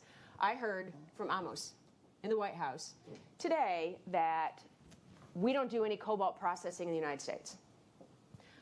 I think you might have something different to say about that, so I'm going to ask you about that. But I also want to ask you, in part of that, your cobalt mine in Missouri is a Superfund site. You have profound experience in working with communities from local, state, and federal. What is necessary to establish a secure, closed-loop metal sourcing, processing, and recycling solution, not just in the United States, but in the Western Hemisphere? And then on top of that, what type of support do you need from local, state, and federal government? Okay. Very long question, but I'll do my best here. I can repeat some of it. That's okay. I think I got it. Okay. I would first start off, first of all, thank you for having me. I would first start off, I'd say there are 4 what I call must-haves. Okay. Number 1, if you're going to be in the processing, you need an innovative, cost-effective, green technology for processing. I think that is a must in today's society. You know, we can discuss our foreign competition, foreign processing, i.e. China, but let's face it, they're not very environmentally friendly, and that is a must-have going forward in today's society. Number 2, your site, your mining site, your processing site, must be able to get the necessary permitting. Just like in real estate, location, location, location. In this industry, it's permitting, permitting, permitting. You know, fortunately for us, we have all of our permits in place for the mining, for the processing, refining, and quite frankly, we are looking to reduce the carbon footprint even further. Going downstream, within a few years, we are permitted for PCAM and precursor production as well. So I would call permitting a must-have. You have to have something to process, so obviously feedstock is very important. Fortunately, we have a good baseline of material because we have our mined ore, okay? But we also, our technology is capable of taking third-party material. So we can take third-party concentrated ore. We can also take and accept black mass, recycled batteries, end-of-life lithium-ion batteries, battery scrap and whatnot. So we can also take in that material. And so the feedstock comes into something that's very important also that you must have, and it's strategic partnerships. Everybody's talking about what can we do all together. Well, we're very, very fortunate that we have 2 excellent strategic partnerships. We have one with a battery recycling company who I think is probably producing most of the black mass, if not the biggest producer currently in the United States, called Interco. Long-term contract where we can accept their material and process their material along with our ore. But we also have a marketing offtake agreement with Glencore that we value very much, because not only does that give us, you know, our viability going forward and security financially that we have selling our product, but they also have a reason to refer feedstock to us. So those are the 4 must-haves, I believe, for for the closed loop. You must have all of the 4, and then as for the government, okay, the government's very important, obviously, and I'm going to break the government down into 2 categories of need. One, you work with them on a regulatory basis, and one from a financial. On the regulatory basis, we were, even though it's a Superfund site and it's very complicated, it also required us to work closely with the local, state, and federal government early in the process. So early in 2017, we started working with everyone, did an outreach with the local community. They have a Superfund site. This is an easy narrative to sell. Hey, folks, we're coming in. We're going to clean up your Superfund site. And guess what? We're going to create a lot of jobs while we're doing it and reopen a mine and a processing facility and grow it. Obviously, that's an easy narrative storyline to sell, okay? It gets buy-in from everyone. Then you have to get involved with the state agencies. So in this case, Missouri Department of Natural Resources. And obviously, we're dealing with the U.S. EPA as it relates to the Superfund requirements and the cleanup. So how we approach these folks, we don't approach them like regulators. We approach them like partners. We come in, we discuss expectations, we discuss goals, and we put them at the table with us to discuss how we're going to get to the end goal. And when you do that, the buy-in, interests are aligned, and actually it starts facilitating and streamlining the permitting process. So that's how we worked with the regulators, and I have to say that in meeting with this administration, they want to call this a case study because it did go very well. And quite frankly, when you're doing a remedial action, remedial cleanup on a site, there's a lot of overlap in the activities of the cleanup and the mining. So there's cost efficiencies as well as the streamlining I just brought up. So that's how we endured that. Now, from a financial perspective, I do have to commend this administration for their grant and loan programs. Without a doubt, it was needed to facilitate and entice more people to be in this arena. And I would say that it's probably assisting us as well because, we're going to be applying for different programs and whatnot.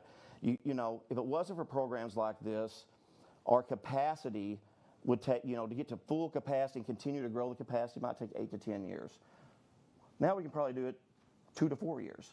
So you're looking at a quick impact. Did I answer your question? You did, and I'm going to come back to a couple points, but you hit on something that part of the reason why we're doing this, as I said earlier, is we want to increase awareness. So I'm going to pick on a theme that I'm going to ask the rest of the panelists, and we'll probably come back to you, Stacy, and that's about dispelling the notion that technology, manufacturing, mining, processing, refining is as it was in the 1920s, 30s, and 40s.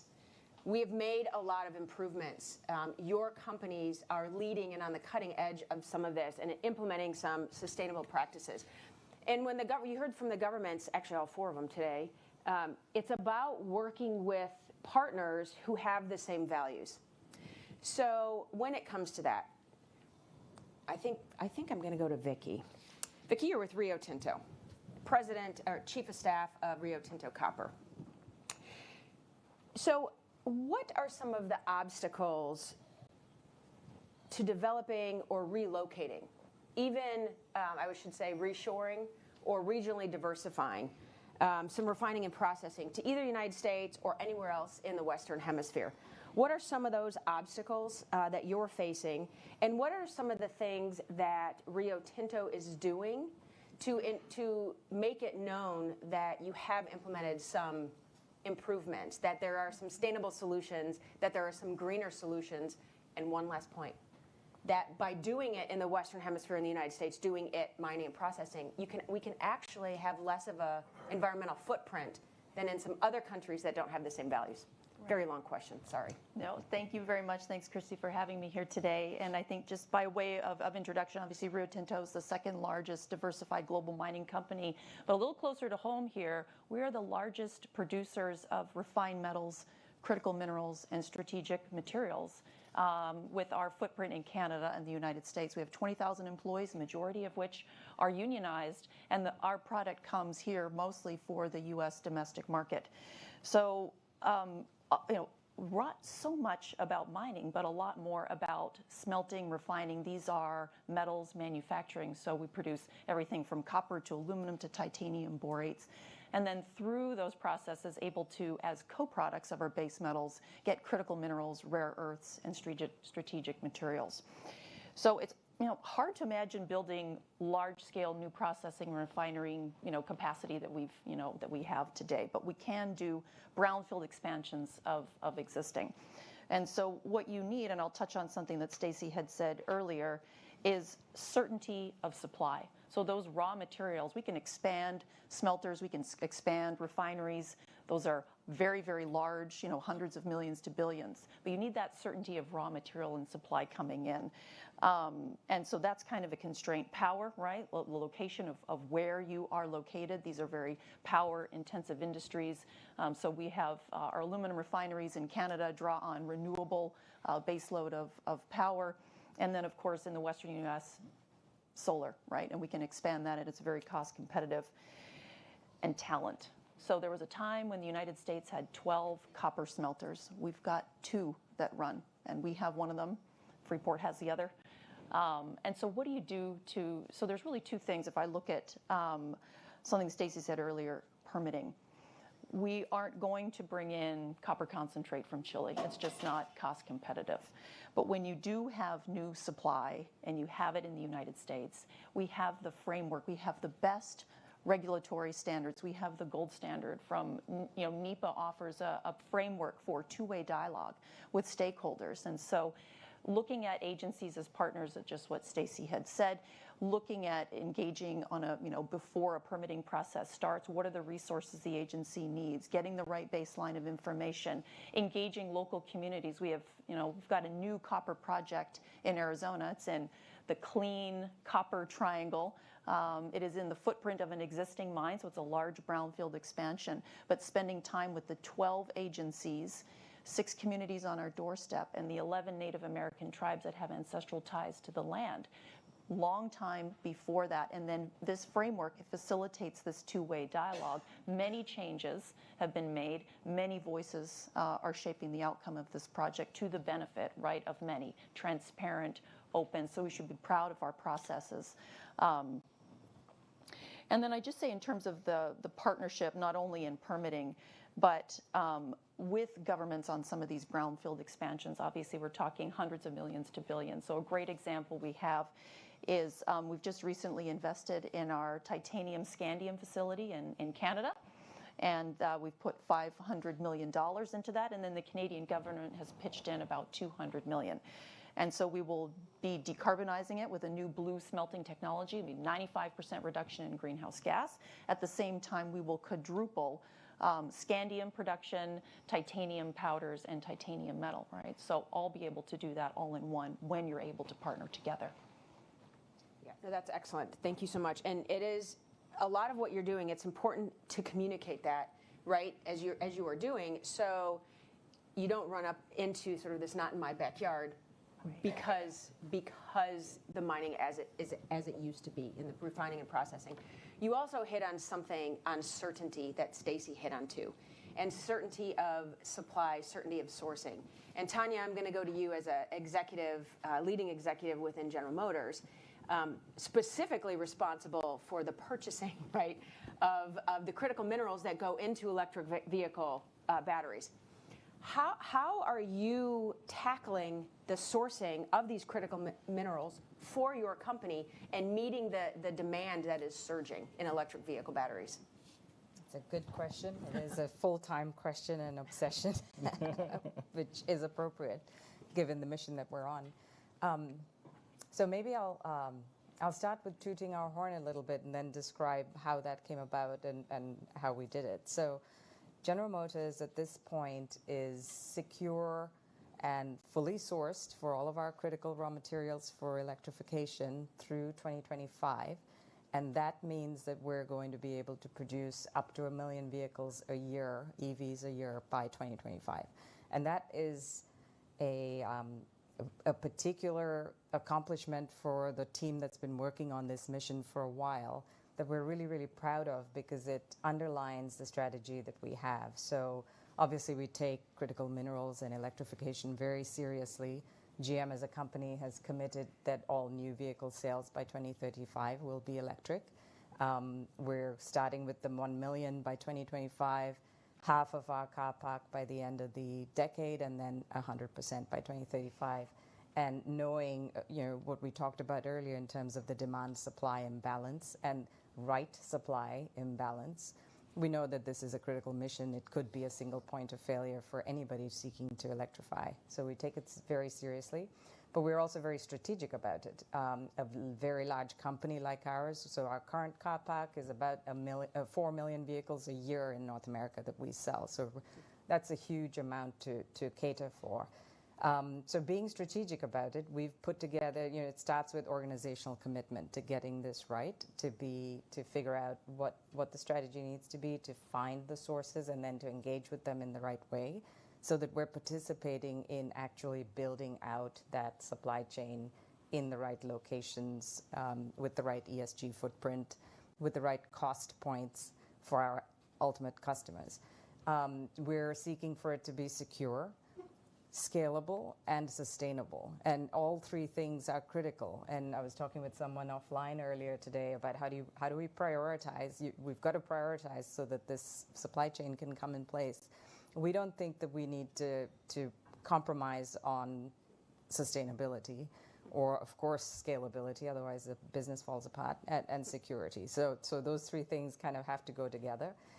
So organizational commitment, the organization that I belong to, the COE that you talked about in my job title, it is a cross-functional team that has a singular mission. It's 100% focused. Every one of us is 100% focused on securing our EV critical minerals. We have access to our senior-most leaders on a weekly basis, talking to them about what we're doing and where we need support so that we can make decisions very quickly and move forward on them. We have team members that are handpicked because they are innovative and they are nimble in the way that they think and creative and collaborative and have backgrounds that support what we're trying to do. And then we have our partners external to our business. Some of them are here, right? The mining companies, the processing companies. We have our partnership with LG Energy Solutions for the cell technology and cell manufacturing. We have partnerships with POSCO Chemical and LG Chemical for our cathode active materials, for anode materials, etc. But we're not stopping there. We're going all the way down to the mine site. We absolutely are convinced that we need to have control of our own destiny when it comes to EV critical minerals. So we're engaging, for some of these minerals, we are direct sourcing up to 75% out through past 2030 into 2035, while keeping optionality for future chemistries. So there's a lot of variables to try and take care of. But we're confident that with that sort of ecosystem of partnerships and having a very clear-eyed view of what our mission is and how we're going to accomplish it, we will get there, as we've demonstrated with the 1 million vehicles that we've already provisioned for. And just to tug on something real quick, going for General Motors, for your company to go directly to the mines into the source, now that's something new. Isn't that correct or no? Or have you always done that in sort of General Motors history in terms of supply? It's a good question. So at times we have engaged, for example, with the steel industry, with steel mills in our history. But to go all the way down to mine site is new and unique for us at this stage. It's essential. We think it's the right thing to do. And so, yeah, of course, the stories about all automakers and ourselves included in terms of what happened with semiconductors in the last few years is fresh in our minds. And we're taking a very different view of supply chains and how critical they are to enterprise value creation and sustainability and scalability. And it's a great place to be operating in because of that, because we finally are kind of getting it and investing in that. That's excellent. I commend the work that you all are doing on that.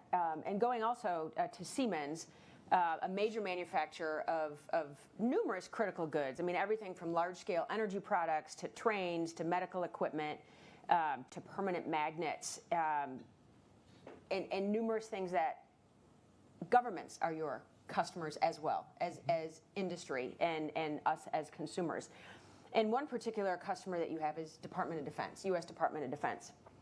So with all of the supply chain challenges and some of the choke points, and we're specifically talking about critical minerals, rare earths, you can talk about semiconductors as well, but what is Siemens doing internally to handle these challenges and choke points, address them to still meet the demands of U.S. Department of Defense, and what's the impact on your customers, including Department of Defense? Sure, thank you, and thank you for having me here and for what you and Silverado are doing to drive this conversation. And I think it's really important. It's one of the things that Siemens is doing. This morning I came down, I get up early. I spent 25 years in the Army. I can't break that habit. So I come downstairs, and my 20-year-old college student who just returned from college for the holiday break was on the couch at 5:30 with a set of earbuds in her ears, a iPhone, a computer, a television going, and she was sound asleep. and I looked at this, and I'm like, good gracious, think how many rare earth minerals are in all these devices. And, from the LED TV to to the computer screen, to the hard drive in that computer. And I can tell you she was researching EVs, which was a GM EV. She wants one of those for Christmas. She's not going to get it, but she really wants it. But all those things have rare earth minerals in it. And one of the things that we're doing at Siemens is making sure people understand these things aren't, I think rare is almost a misnomer. I mean, there's a lot of it. It's just hard to get. And I think that, raising awareness of that is absolutely essential. If you walk through a Siemens factory, just like you walk through my living room today, you would see a whole bunch of things that rely on these types of minerals and how important they are to manufacturing processes, how important they are for programmable logic controllers, which is a fancy term to say an industrial computer. And being able to understand how important these things are and how hard it is to get them in a sustainable fashion is a really key aspect of Siemens. I mean, our goal, if you look around, everybody today says we are going to get to 2040 net zero. Siemens says we're going to get to net zero at 2030. And let me tell you, that is not only a stretch goal, that is an overwhelming goal. But it is absolutely essential to our corporation, not only to be good citizens of the world, but also to be good stewards of our shareholders' interests. It was mentioned in the last panel that to follow the money. Well, following the money here also allows us to, in a better way, take care of our world. And so there is profit incentive. We are a for-profit company, but we do it in a way that ensures that the sustainability that we're looking for is provided not only for our own internal use in the products that we make, and as Christy said, we make locomotives, we make CT scanners, we make everything down to thermostats. I mean, we make a whole host of different products, and we do a lot of work with batteries, which is another area that we have to work on sustainability. But as you look at what we're trying to do, our goal is to have a sustainable, predictable supply chain. Now, how do you do that? I mean, everybody talks about supply chain now. We do it through digitalization. And as you look at it, we have shifted from not only a major energy company, but also a tech company. If you talk to our CEO now, Siemens is one of the top tech companies in the world. In fact, we're the #1 software maker for industry in the world. And as we look at how we're developing next steps, we need to make sure there's a way to track supplies. So if it's semiconductors, we buy an enormous number of semiconductors for our PLCs, all of which have rare earth minerals as part of it. So we buy subcomponents. But we also are concerned about how these materials get to our end products. So we have worked really hard to develop sustainable ways to help mining interests capture these rare materials in a way that's sustainable. Further, having green microgrids out to help mines be better able to extract this ore in a way that is environmentally friendly. To also using our digitalization to help them figure out where's the best place to mine. What's the best way to set up the refining? What's the best way to ship it? What's the best way to track it? What's the best way to know that you have a rare earth mineral that comes from the place in which you think it came from, so that you can look at those ESG goals, so you can understand sustainability, so you can understand the importance of knowing where your suppliers are. So when you get an end product, and especially when we're talking with the U.S. government, which for my particular side of things buys a lot of things from us, it's important for them to know where this came from. And so we have worked extensively over the last 10 years developing our Accelerator program and developing our Trusted Traceability program that is designed to track and have visibility over that supply chain. So when you get a product, you know where it came from, you know where the subcomponents came from, and you know how it was delivered to you. That's really essentially important to us because there is not only profit in that, but more importantly, it's sustainability and it's being a part of making a better world. So that's what we do. Excellent. So we've heard from each of these companies in some of the technologies that they're adopting that are more sustainable, more environmentally friendly. I want to talk a little bit about demand and how you're all meeting the demand. And I want to, research the minerals, as we heard earlier, minerals and the rare earths are found where they're found. We're not moving them. So, Stacy and then to Vicki, how is U.S. Strategic Metals helping Siemens get the critical minerals necessary, helping GM get the necessary materials that go into their electric vehicles, and then also the rest of the industry? What do you need and what are you doing to help assist? Well, the first thing that we're doing, which is definitely a highlight that everybody's brought up, is it's in our DNA to be environmentally friendly. It's just in our DNA. So you're getting ethical from us, okay? So, but what we're doing on the demand side is, number one, we're trying to increase our capacity of our plant, which we are doing. The other things that we're doing are being more innovative R&D type work. For example, when we started processing black mass for nickel and cobalt recoveries, it became very clear that to be in that business, you also need to recover lithium. So we have expanded, and now we're going to be recovering lithium as well. So that's part of the evolution. I think that you just have to continue to grow, get better. And the last thing, which is more important, I brought it up on the other question, strategic partnerships. You must have these strategic partnerships to get your feedstock and everything else. Once again, Interco, Glencore, plus we have a couple more that we'll probably be announcing here shortly that are very important. But I think that's how you have to continue to get the demand. And I believe that it's going to be a bold statement here, but it's the true statement. In June, which I wish Amos was here to hear this, well, I think we're going to be the first commercial processing company in the country, U.S. We'll be making a nickel sulfate and a cobalt sulfate. And like I said before, we're going to hopefully go on downstream for precursor processing as well. So we think that by the end of 24, we could be producing 50% of the U.S. demand. And we think by 26, 27, it's going to grow by quite a bit more. That's excellent. So opportunities exist in the Western Hemisphere. Absolutely. To do refining and processing. Yeah, I want to tell all my Latino friends, we're open for business. Send your material to us to process. So Vicki, in addition to the huge demand for electric vehicles and batteries, there's an absolute astronomical increase in electricity demand. Copper goes into transmission lines and everything with electricity. You, as Chief of Staff for Rio Tinto Copper, what are you doing to help ensure that you're meeting that demand of that increased electricity needs and the transformers and whatnot? Yeah, so I mean, just recently Goldman Sachs released their copper report, and it is the end of the surplus, right? So we already know that we've been in a 2-decade-long copper deficit. We know that that is only projected to get worse if we're to have 50% of vehicles on the road by 2030. Electric vehicles, we're looking at probably a 70% net import deficit. So we need to think differently about our existing operations, and we need to innovate and partner with government. So just a couple of examples.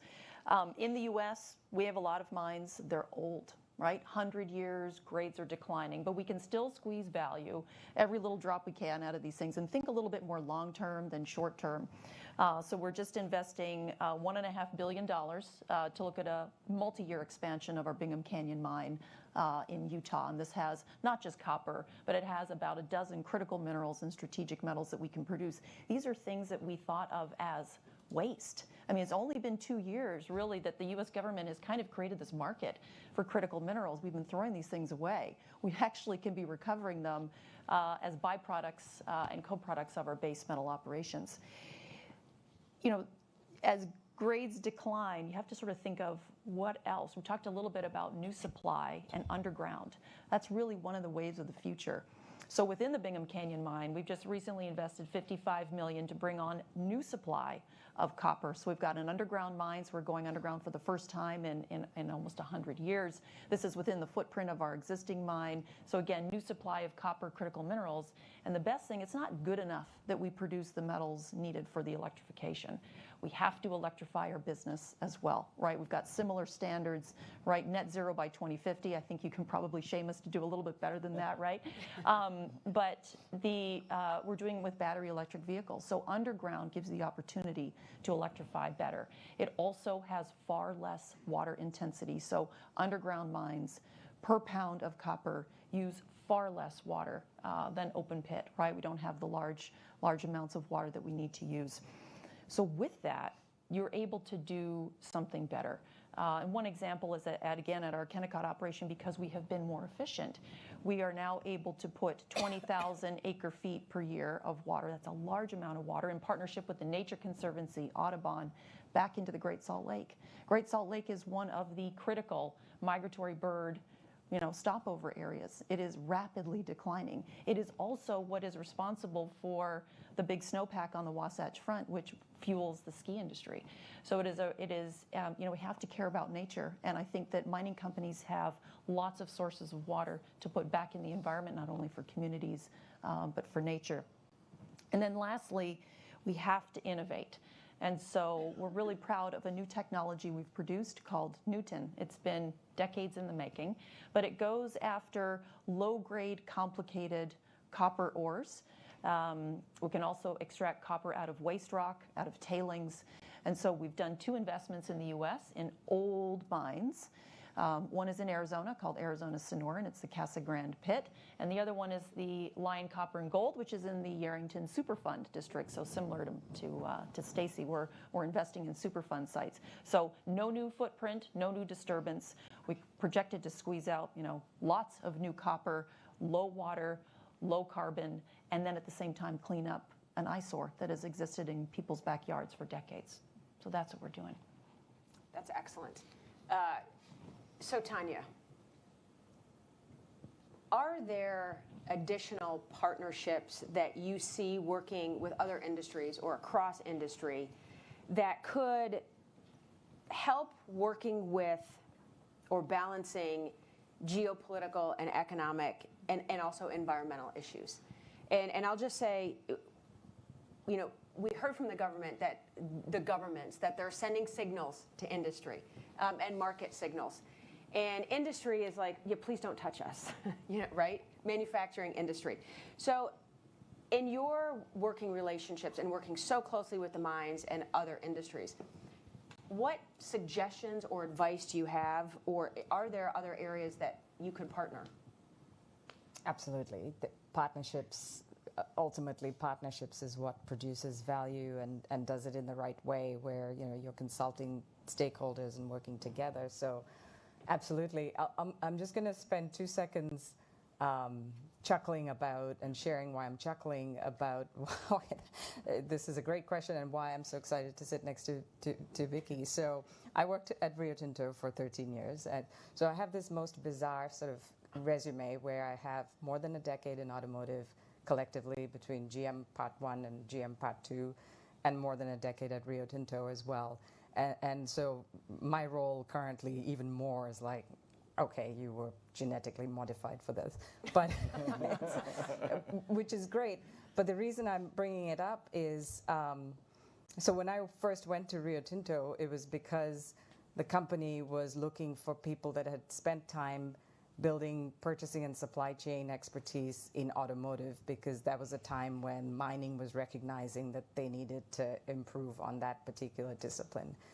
I then came back to GM from Rio Tinto because I'd been working on the automation work that Rio Tinto has, where they have fully autonomous haul trucks at some iron ore mines in the Western Pilbara region, northwest of Australia. And that experience was very, very valuable to a General Motors that had newly acquired Cruise Automation and was going on the journey of automation ourselves and wanted to tap into that, as well as I'd been doing some sales and marketing of copper, which we need lots and lots of going forward. And so the synergies and that opportunity to learn, I feel like, has kind of been manifested in my own career.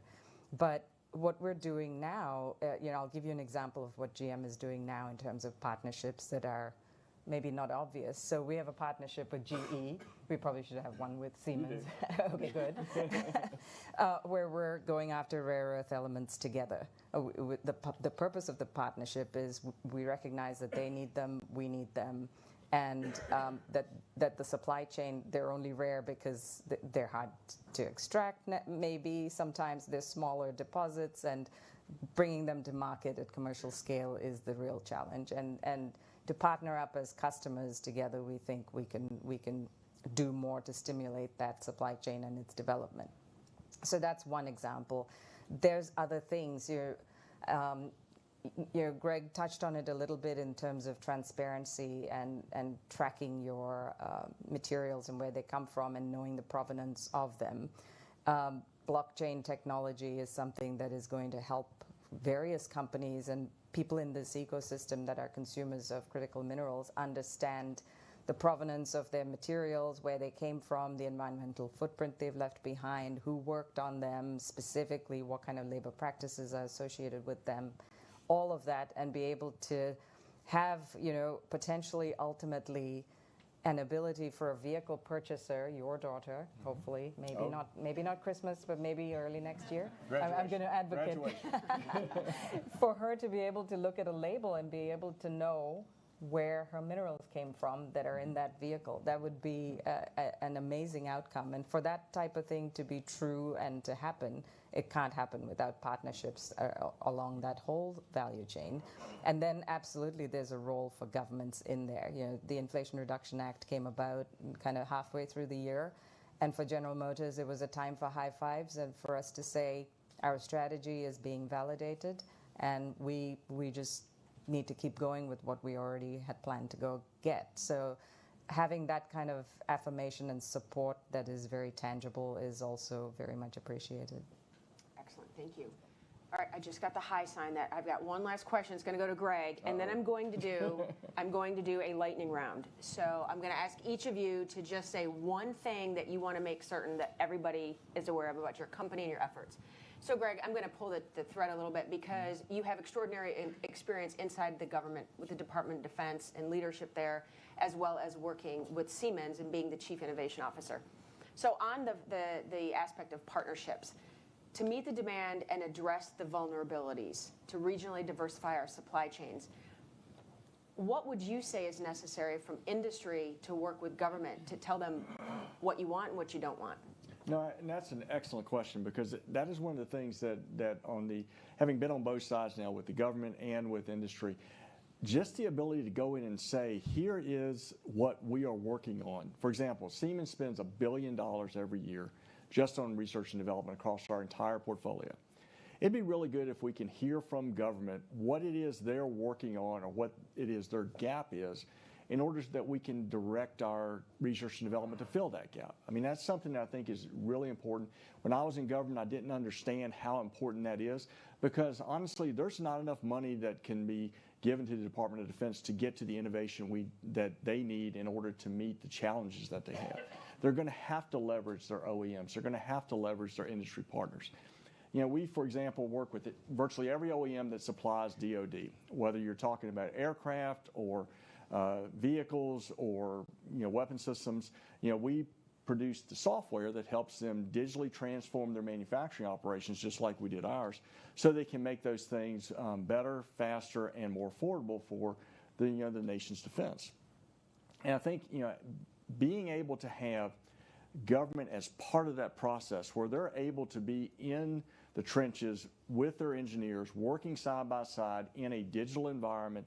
They can see and manipulate and change how those things are developed. They can look at the materials that are being used to create the armor, for example, or to create that stealth technology that's necessary for the coating on a particular aircraft. Being in there and being able to be part of the process to get to the end product at an early stage gives the department, the administration, and the world the ability to go in and make trade-offs as to what makes sense. There are some things that we can do that don't require rare earth minerals. There are things that we can do to help recycle rare earth minerals. We can go in and look for alternative mechanisms to achieve the same result that DoD and other customers want without using and relying on these types of materials. And so that's one of the things I think is most important is the partnership aspect and to be in the same sandbox, for lack of a better term. You want to be able to, when the OEM has a good idea and the Department of Defense has a problem, we want them to be able to work together in a seamless environment. And so that's what we do for all of our industrial partners. And that's what, as you look at the development stage of what DoD does, both for rare earths and vehicles and other things, being able to be in the same digital environment makes a huge difference, whether it's materials or with capabilities. Excellent. Thanks, Greg. I'm just going to go right down the list. Tanya, one thing that you want everybody to know. We're going to build this supply chain right the first time, sustainable and scalable. And sustainable is critical. Because if you think about the automobile, if someone had asked you 100 years ago, would you like this invention? It could kill a lot of people and it might destroy the environment. We might have said no. We're not going to do it that way this time. It's going to be world changing in a very, very good way. Excellent. Thank you, Vicki. Last time I met with the U.S. government about producing critical minerals, we were pretty proud of ourselves that we got tellurium out the door in a matter of years. Now the U.S. is the fifth largest producer of tellurium. We're working with DoD on rhenium, and we, also getting lithium out of waste rock from our California operations. When we ask them, okay, which one next? We have about 12. They're like, we're ready for you to do all of them. So we have to do, I think we are up for the challenge, right? I talked about we're throwing these things away. We're not throwing them away anymore. These things are valuable and we're up for the challenge. Same thing as Siemens spending a lot more money on R&D, thinking about these things differently and rapidly commercializing from R&D to a final product out the door very quickly. So thank you. Stacy. Cobalt processing, nickel processing can be done in the United States, period. It will be done in the United States come June. And it can be done at large capacities if you work well with the regulators. And I believe that if we continue to grow that capacity, especially in North America, Western Hemisphere, we can drastically decrease the dependency on China. Fantastic. Wow, you guys listened to the lightning round. Excellent. So I want to thank you all for your leadership in meeting the demand and also addressing some of the vulnerabilities that we have. And just thank you for being here and your time today. That's it for the panel. So can we have a round of applause for the industry experts?